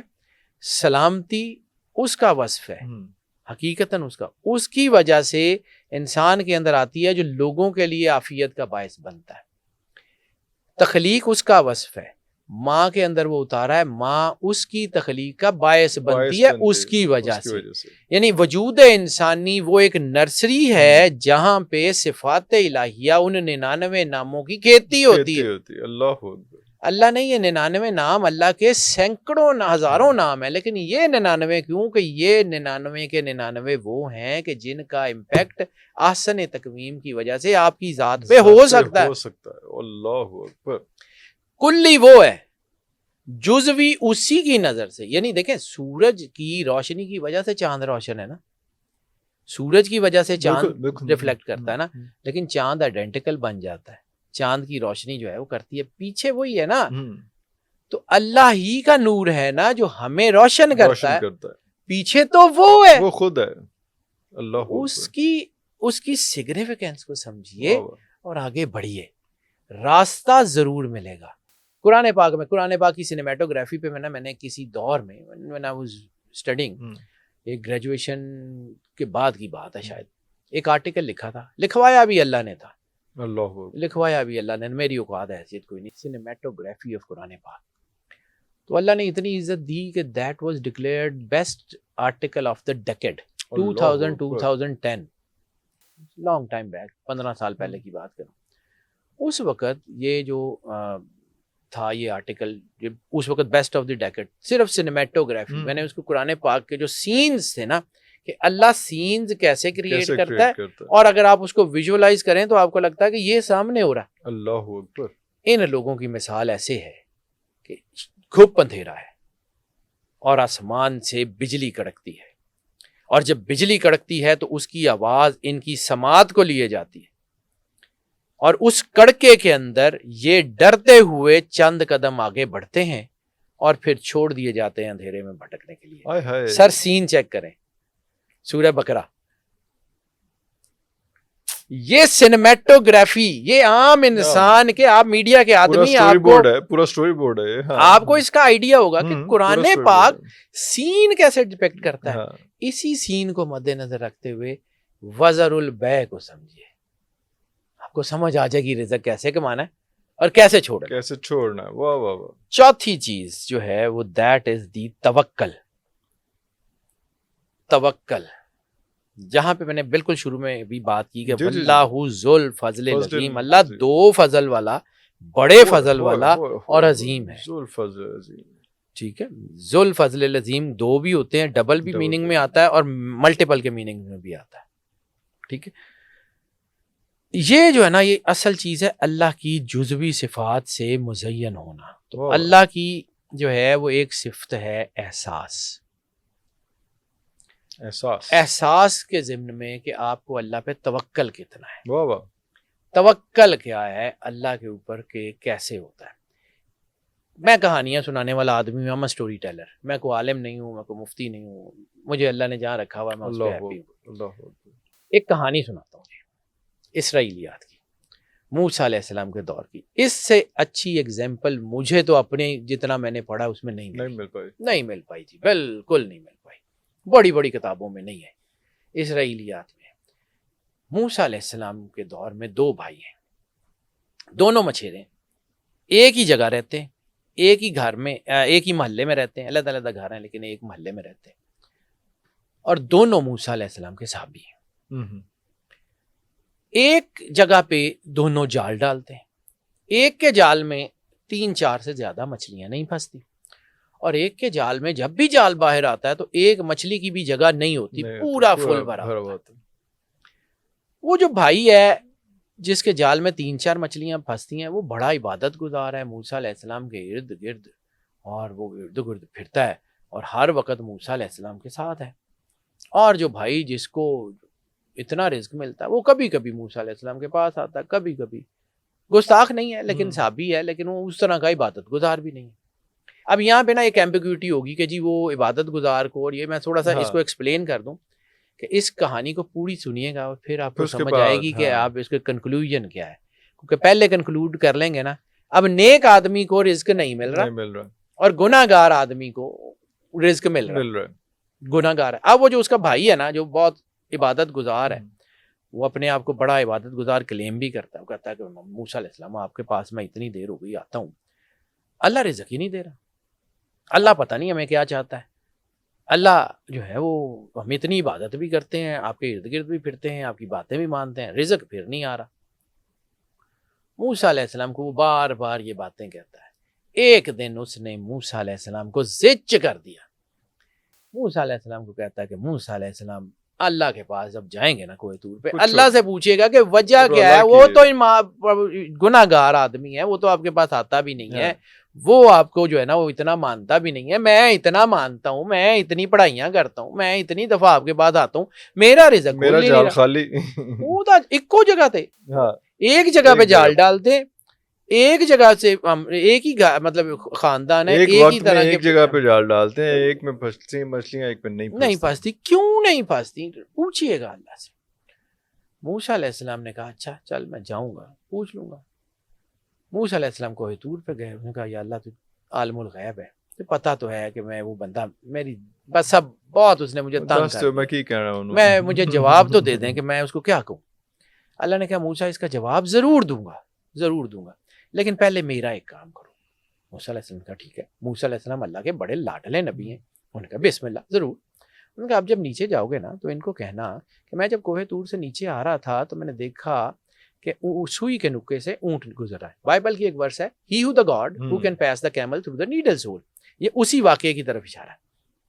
میں جب نیچے آ رہا تھا تو میں نے سوئی کے نکے سے اونٹ گزرتے ہوئے دیکھا. موسیٰ علیہ السلام نے کہا ٹھیک ہے یا اللہ میں جا کے بتاؤں. اب وہ نیچے آئے, اب حکم یہ ہوا تھا کہ دونوں کے گھر جانا ہے اور دونوں کو یہ واقعہ سنانا ہے, جواب نہیں دینا. موسیٰ علیہ السلام نیچے آئے تو وہ آدمی جو بڑا عبادت گزار تھا, بڑا پرہیزگار تھا, بڑا جو ہے وہ متقی کلیم کرتا تھا اپنے آپ کو, وہ نیچے ہی کھڑا تھا. انہوں نے کہا آج اللہ نے ویٹنگ. وہ نیچے آیا تو موسیٰ علیہ السلام کو سامنے ہی مل گیا. موسیٰ علیہ السلام سے اس نے پوچھا کہ جی اللہ نے جواب دیا؟ ان کا نہیں جواب دیا. اللہ ہمارے ساتھ ایسے ہی کرتا ہے, ہم اتنی عبادت کرتے ہیں ہمارا جواب بھی نہیں دیتا. موسیٰ علیہ السلام نے کہا اچھا یار اللہ دی مرضی, نہیں جواب دیتا تو نہ صحیح, میں کی طرح. میں آج ایک عجیب سی چیز دیکھی ہے. میں آ رہا تھا تو اوپر سے میں نے دیکھا کہ سوئی کے نکے سے اونٹ گزر رہا تھا. اس نے کہا موسیٰ آپ اتنے نبی ہیں, اتنے بڑے نبی ہیں, اتنے صاحب عقل ہیں, اتنا سا سوئی کا نکا, اتنا بڑا اونٹ گزر کیسے سکتا ہے؟ مطلب موسیٰ علیہ السلام کو اب چونکہ حکم تھا کہ بس ٹھیک ہے, انہوں نے کہا اچھا یار یہ میں نے دیکھا تھا, میں نے بتا دی تھی آگے, بس ٹھیک. اب جا رہے ہیں اس شخص کی طرف جو گناہ گار ہے, حکم تھا کہ اس کے گھر جانا ہے. اب وہ اپنے گھر میں, اس نے دیکھا اللہ کا نبی میرے گھر, اس نے موسیٰ علیہ السلام کو آتے دیکھا, دوڑتا ہوا گیا. اس نے جا کے موسیٰ علیہ السلام کی جو تکریم ہاتھوں پہ پیروں پہ ہاتھ رکھنے تھے, کچھ بھی جو بھی کرنا تھا کیا. اس نے کہا آپ اللہ کے نبی ہیں, میں گناہ گار آدمی ہوں, آپ ادھر کدھر, میں گناہ گار آدمی ہوں, میں ظالم ہوں, میں تو گناہ گار ہوں, میرے پاس آپ. میں نے کہا اللہ نے بھیجا ہے تمہاری طرف. اللہ نے بھیجا ہے, میں گناہ گار آدمی, اللہ اپنے نبی کو میرے گھر بھیج رہا ہے. آنکھوں سے نہ آنسو جاری ہو گئے. اس نے کہا موسیٰ آپ اللہ کے نبی ہیں, میں گناہ گار ہوں, میں آپ کے پاس نہیں آتا, لیکن اگر اللہ نے آپ کو بھیجا ہے نا, ایک کام کریں, آپ کی ساری باتیں سنوں گا, پہلے کھانا کھا لیں, پہلے میرے گھر سے نا رزق جو ہے وہ چکھیں, میرے لیے اس سے بڑی سعادت کوئی نہیں. میں سنتا ہوں. لے کے آیا, موسیٰ علیہ السلام کے ہاتھ دھلائے, پیر دھلائے, سامنے کھانا رکھا. موسیٰ علیہ السلام کھاتے رہے, یہ پاس کھڑا رہا, پنکھا جلتا رہا موسیٰ علیہ السلام کے پاس کہ ان کو گرمی نہ لگے.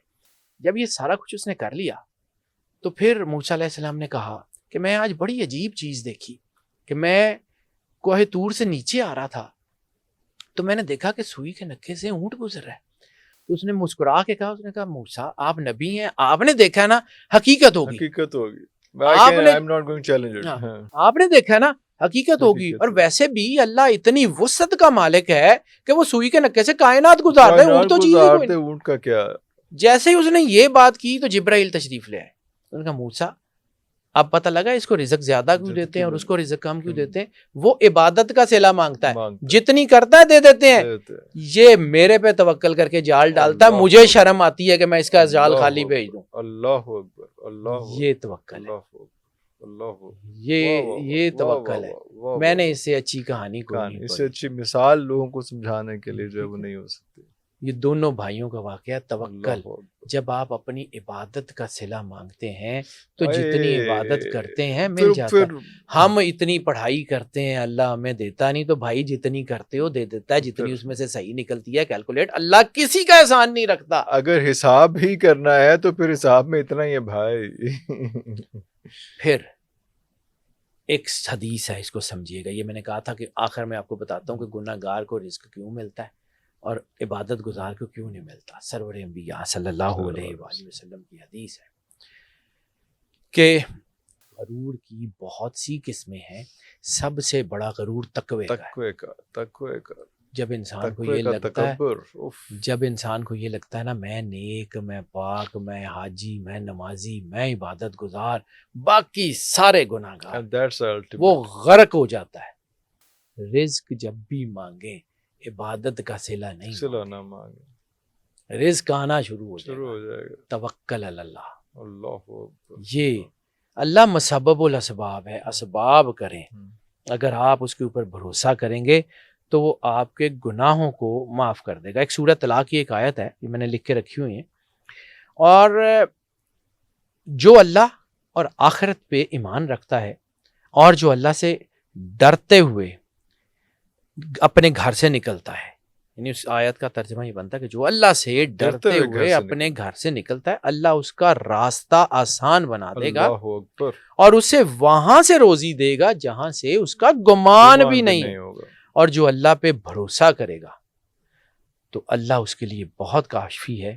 اللہ اپنا کام مکمل کر کے رہے گا. بے شک اللہ نے ہر چیز کا ایک اندازہ مقرر کر رکھا ہے. سورہ طلاق کی آیت نمبر 2 اور 3 کا ترجمہ ہے. اللہ یہ آیت بتاتی ہے کہ اگر آپ اللہ کے بھروسہ کریں گے نا تو پھر وہ سب کچھ ہوگا جو آپ کی ضرورت ہے. حدیث قدسی ہم روز پڑھتے ہیں کہ وہ ایک تیری چاہت ہے، ایک میری چاہت ہے. ہوگا وہی جب آپ اللہ کے سامنے سرنڈر. جب میں نماز کی بات کرتا ہوں، یہاں ہاتھ باندھنے پہ اختلاف ہو سکتا ہے، ہاتھ چھوڑنے پہ ہو سکتا ہے، اس پہ تو اختلاف رفع یدین پہ نہیں ہو سکتا. واٹ اٹ از ہینڈز اپ. جب آپ نے اپنے ہاتھ سے سرنڈر کر دیا ہے، نماز شروع ہوئی وہاں سے ہوتی ہے. سرنڈر کیتا نہیں تو بولے شاہ یہی تو کہتا نا تیرا دل کھڈاوے منڈے کڑیاں کیتی رب نال 420. تو پھر یہی ہوتا ہے. اللہ مسبب الاسباب ہے، وہ آپ کے لیے دروازے کھول دیتا ہے. یہ جو ہے نا، یہ اللہ کرتا کیا ہے، وہ ایک انگلش کی کہاوت مجھے لکھی ہوئی ہے، میں نے وہ یاد آ گئی. He turns the hardship into opportunities. واہ واہ واہ واہ. وہ blessing in disguise. بظاہر بندہ جو ہے وہ گرتا ایسی جگہ کے اوپر ہے، اوپر سے وہاں گرتا ہے تو پتہ لگتا ہے کہ وہ تو ڈائریکٹ خزانے پہ گرا، خزانے کے اوپر گرا. تو اللہ پہ بھروسہ مضبوط ہے. تو ایسے ہی ہے ہمارے ایک نا، مجھے یاد آ گیا opportunities in disasters. ایک مجھے یاد آ گیا، ہماری ایک سرائکی بیلٹ میں نا ادھر ایک کہاوت مشہور ہے، میں نے بڑوں سے میں نے سنی ہوئی کہ ایک مولوی صاحب نے کسی بچے کو کہا کہ بسم اللہ پڑھ کے تے دریا تے پیر رکھو نا تے دریا راہ دے دیندا ہے. وہ بچہ آتا تھا، سنتا تھا. ایک دن بہت سیلاب آیا ہوا تھا تو بچہ پڑھنے آ گیا. مولوی صاحب پریشان ہو گئے کہ جی یہ کیسے، وہ ایڈا سیلاب ہے تو آیا کیویں؟ انہوں نے کہا جی تسی آپ تے دسیا ہے کہ بسم اللہ پڑھ کے پانی تے پیر رکھو تا پانی راہ دے دیندا ہے. تو اس نے کہا کہ جی اچھا کیویں، مینوں بھی دکھا. میں نے کہا جی اچھا چلے. وہ بچے نے بسم اللہ پڑھی اور پیر رکھا تو گزر گیا. مولوی صاحب نے اسے کہا کہ اچھا ہوں انج کر کے بعد مینوں رسا پا لے جی میں ڈبن لگا تے چھک لے سی. تو پھر وہ مولوی صاحب ڈوب گئے. یقین جو ہے نا وہ اصل ہے. مطلب ایک ہے اللہ پہ یقین ہی اللہ ہے. میں بسم اللہ پڑھ کے جان لگا ڈوب گیا تو پھر ڈوب گیا، پھر ڈوب گیا. اللہ پہ جو یقین ہے نا وہی اللہ ہے. اللہ واہ واہ واہ. آپ نے اللہ دیکھ لیا، وہ عین الیقین حق الیقین کی بات کیوں کرتا ہے کہ اس تک پہنچ کے. یعنی میں اکثر آپ کو کہتا ہوں کہ بچوں کو ہمیں عقیدہ دینا ہے تو بچوں کو عقیدہ دینے کا مطلب یہ ہے کہ ہم نے کتاب میں پڑھا دیا، تصویر میں دکھا دیا کہ بیٹا یہ کعبہ ہے، اور لے جا کے خانے کعبے کے سامنے کھڑا کر دیا کہ بیٹا یہ کعبہ ہے. اس کی انرجی، اس کے ایمبینس جب بچوں نے محسوس کیا تو ان کو پتہ لگا کہ واٹ اٹ از. کیا بات کیا بات. فرق ہے حق الیقین اور عین الیقین میں. اس بات کو سمجھیے. 5ویں چیز جو ہے وہ ہے to be good with the others. انسانیت. اگر آپ کے اندر انسانیت ہے تو رزق آ جائے گا. واہ واہ واہ. رزق آ جائے گا. میں نے قرآن پاک سے یہ 5 اصول پڑھے ہیں. انسانیت. قارون ہم روز پڑھتے ہیں. دولت تھی، موسیٰ علیہ السلام نے کہا لوگوں کا حق دو، انہوں نے کہا نہیں، وہ غرق کر دیا گیا. سورہ قصص آیت نمبر 77. اور جو مال تجھے اللہ نے دیا ہے اس سے آخرت کا گھر طلب کر، واہ واہ، اور دنیا سے اپنا حصہ نہ بھول، یعنی اپنا حصہ دنیا سے لے دے، ہاں لیکن آخرت کا گھر آخرت کا گھر ضروری ہے، احسان کر جیسا کہ اللہ نے تجھ پہ احسان کیا۔ زمین پہ فساد نہ کر، بے شک اللہ فساد کرنے والوں کو پسند نہیں کرتا۔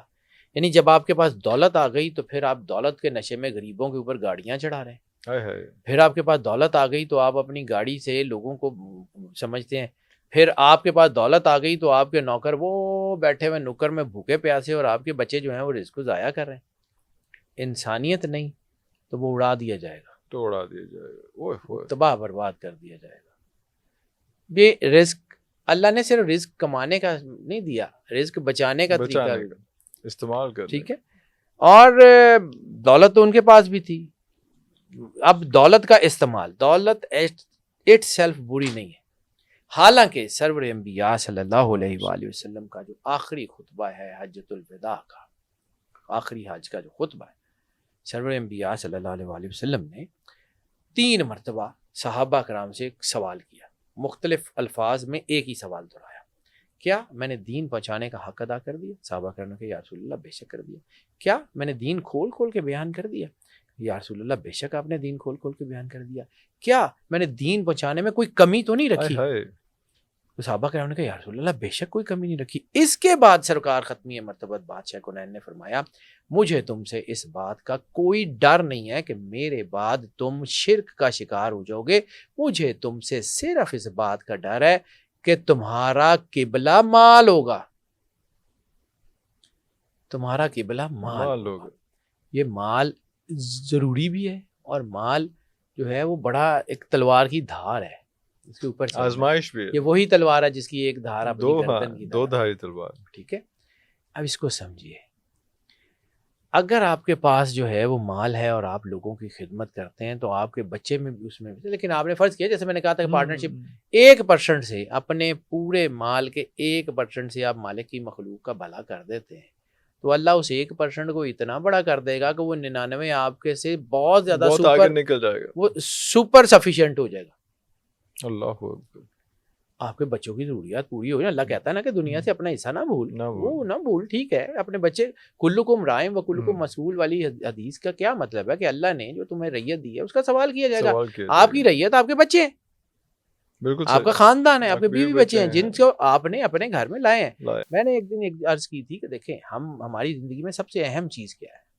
نکاح، اولاد، اور اللہ کہتا ہے کہ اولاد تمہارے لیے فتنہ ہے اور تمہارے لیے اولاد آزمائش بن سکتی ہے۔ اولاد فائدہ بھی ہے، یہاں قرآن سورہ نوح کے حوالے سے اللہ نے کہا کہ تمہاری اولاد سے برکت دوں گا، تمہیں جو ہے وہ مال بڑھاؤں گا۔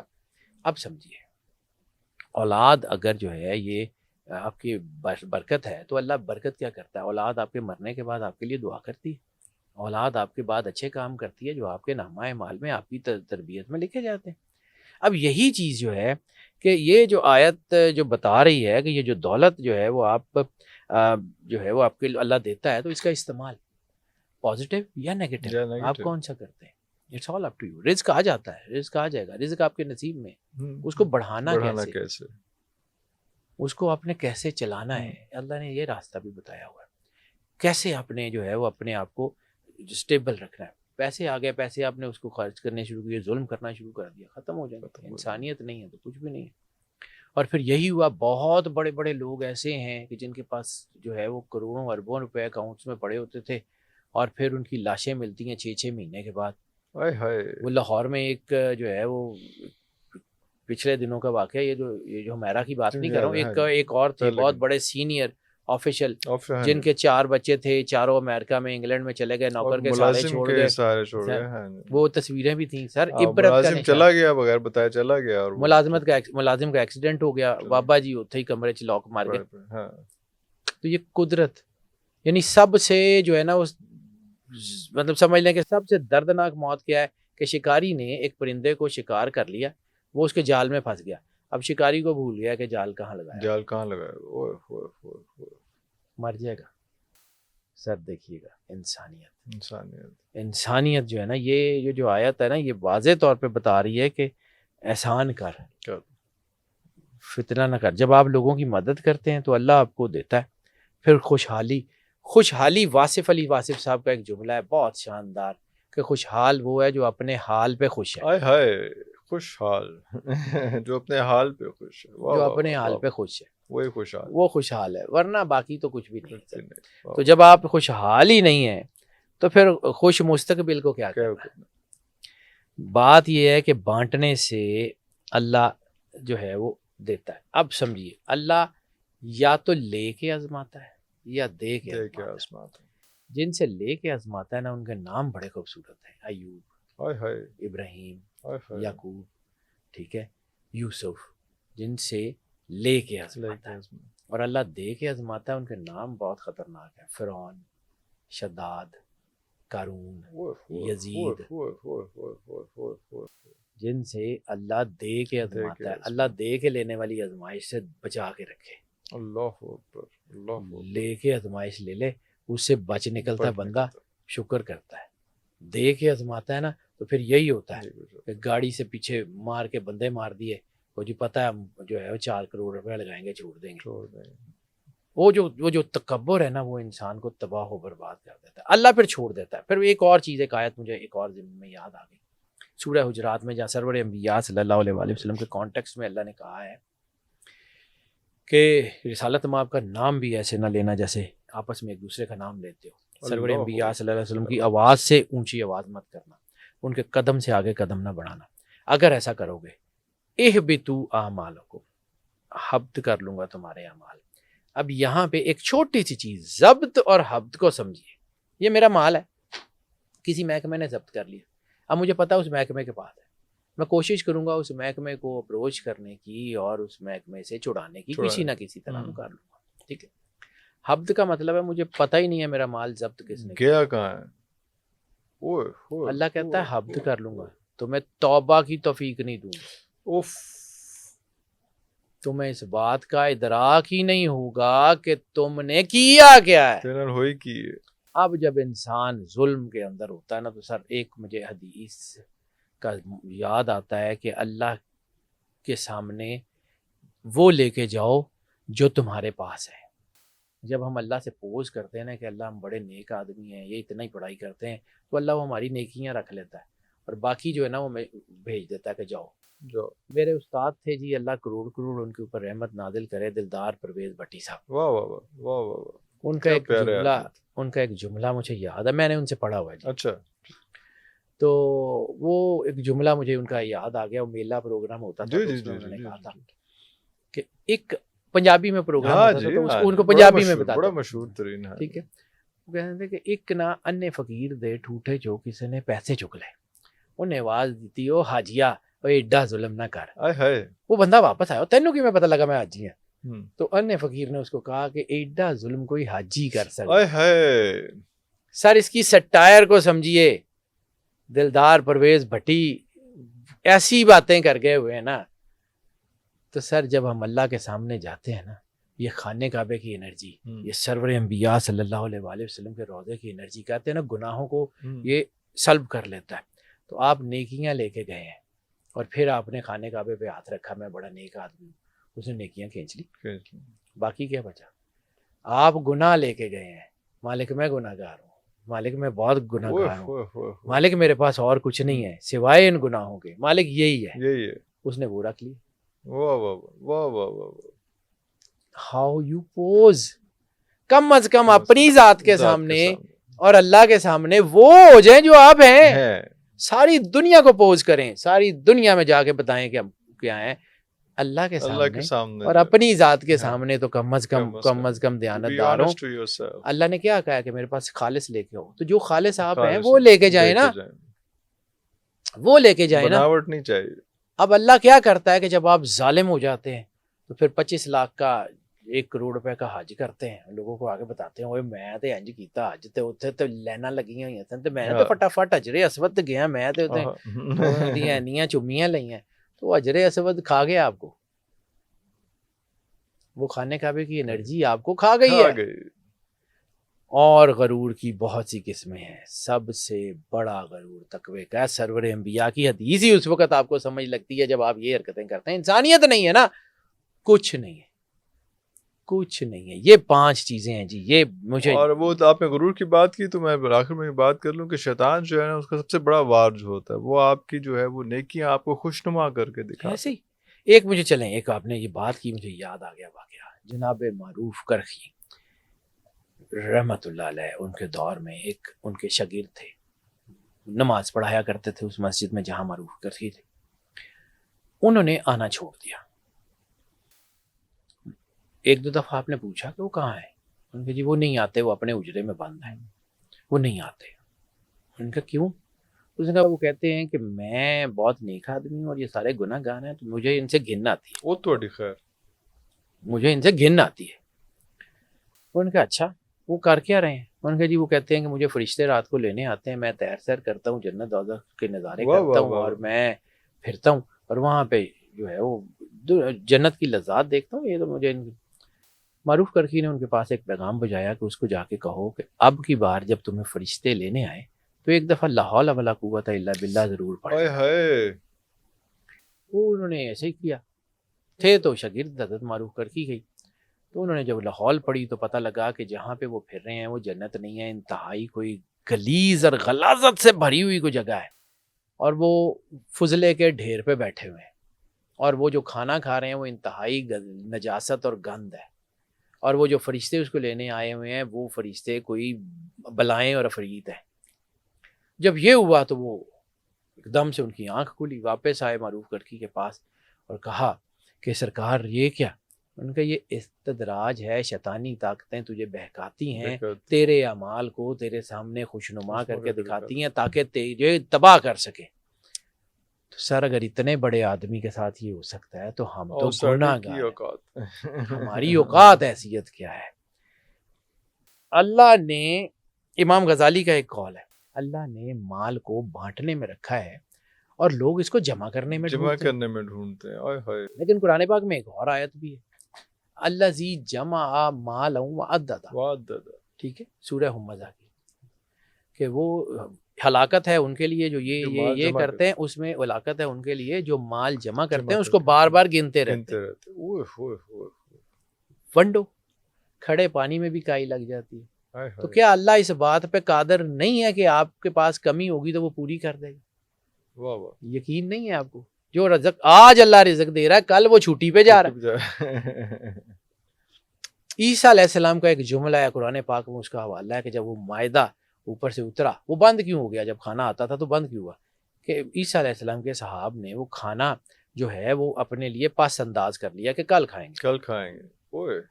عیسیٰ علیہ السلام نے کہا کہ جو اللہ اوپر سے یہ سجا سجایا دسترخوان بھیج سکتا ہے آج، کل نہیں بھیجے گا. تم نے اس کو روک لیا ہے، اب اللہ نے رزق روک لیا. جب ہم اس کو روکتے ہیں نا تو پھر اللہ روک لیتا ہے. ٹھیک ہے، اسی لیے کہا جاتا ہے حدیث میں کہ اللہ سے رزق کریم مانگیں، کرم والا رزق مانگیں، رزق تو آ جائے گا، رزق تباہ کر دے گا. ہم کہتے ہیں کہ جی حرام مال کہتا کچھ نہیں ہے، پیسے بڑے آ جاتے ہیں، کام ہو جاتا ہے. سر حرام مال نسلیں اجاڑ دیتا ہے، وہی نسلیں باپ کے خلاف کھڑی ہو جاتی ہیں، وہی لوگ پھر باپ کا گلا پکڑ رہے ہوتے ہیں، وہی لوگ پھر جو حرام کے مال پہ پلے ہوتے ہیں وہ باپ کو اولڈ ہاؤس میں چھوڑ کے اپنی عیاشی کی زندگی گزار رہے ہوتے ہیں. انہی کے لیے باپ پھر برا ہو جاتا ہے کہ سوسائٹی میں یہ باپ کی شکل دکھاؤں، اس کو لے کے جائیں باہر. حرام کا مال نسلیں اجاڑ دیتا ہے. میں نے زندگی میں بہت کچھ دیکھا ہے. وہ ویڈیو کسی دور میں نے دیکھی تھی آج سے 5-7 سال پہلے کہ ایک وہ پولیس آفیسر تھے جن کے یہاں پہ کیڑے پڑے ہوئے تھے اور ڈاکٹر ان کو کہہ رہے تھے کہ جی تسی کچھ کیتا ہونا جی دی وجہ تو تہاڈا حال ہے. پنجابی میں ویڈیو تھی، وائرل تھی، وہ کوئی کافی دیر وائرل رہی ہے. تو وہ بندہ وہی تھا جو لوگوں پہ ظلم کرتا تھا، پولیس انسپیکٹر تھا، رشوت ایس پی تھا کہ کچھ تھا، وہ رشوت لیتا تھا اور اب اس کے زخموں سے بدبو آتی تھی، اولاد بھی چھوڑ گئی ہوئی تھی، کیڑے پڑے ہوئے تھے. یہ اللہ کا انتقام ہے. اس سے پہلے کہ اللہ انتقام لے اپنے آپ کو برش اپ کر لیں، رزق مانگیں، بڑھتا جائے گا. رزق بانٹنے میں ہے، یہی سارا کچھ ہے اور کچھ بھی نہیں ہے. جو مرضی کر لیں. یہ 5 طریقے ہیں جو اللہ نے قرآن پاک میں اتارے ہیں. انہی 5 طریقوں سے، اور 5 کا راز میں نے آپ کو بتایا تھا کہ ایک اللہ اور ایک رسول، سرور انبیاء صلی اللہ علیہ وآلہ وسلم کا مرجر 5 ہے. جہاں بھی اللہ اور رسول کا مرجر ہوگا وہاں 5 ہوگا. 5 کا عدد آئے گا. 66 اللہ کا, 6 اور 6 12. سرور انبیاء صلی اللہ علیہ وسلم کا 92, 9 اور 2 11. 11 اور 12 کو جمع کریں 23 5 ہے. انسان فنفخت فیہ روحی, روح اللہ کی. سرور انبیاء صلی اللہ علیہ وسلم نے کہا کہ آدم کو میری شباہت پہ بنایا گیا. آدمی رسالت مآب کی شباہت. انسان اللہ اور رسول کا مرجر ہے. دین دس از ناٹ دا کو انسیڈنس کے 5 سینسری سسٹم ہے آپ کے پاس. دین دس از ناٹ دا کو انسیڈنس کہ آپ کے اس دھڑ کے ساتھ 2 ہاتھ 2 ٹانگیں ایک سار لگا ہوا ہے 5. یہ دس از ناٹ دا کو انسیڈنس. یہ تو کہ نہیں ہے, یہ 5 ایسے ہی نہیں, ایسے نہیں ہے. میری زندگی, میں یہ نہیں کہتا ہوں, میں انتہائی جو ہے نا وہ کم علم آدمی ہوں. میرے سے دنیا میں بہت سارے زیادہ علم کے لوگ ہوں گے, لیکن میں نے جب اس کو ڈگ آؤٹ کیا ہے تو مجھے یہ 5 فیکٹ نظر آئے ہیں.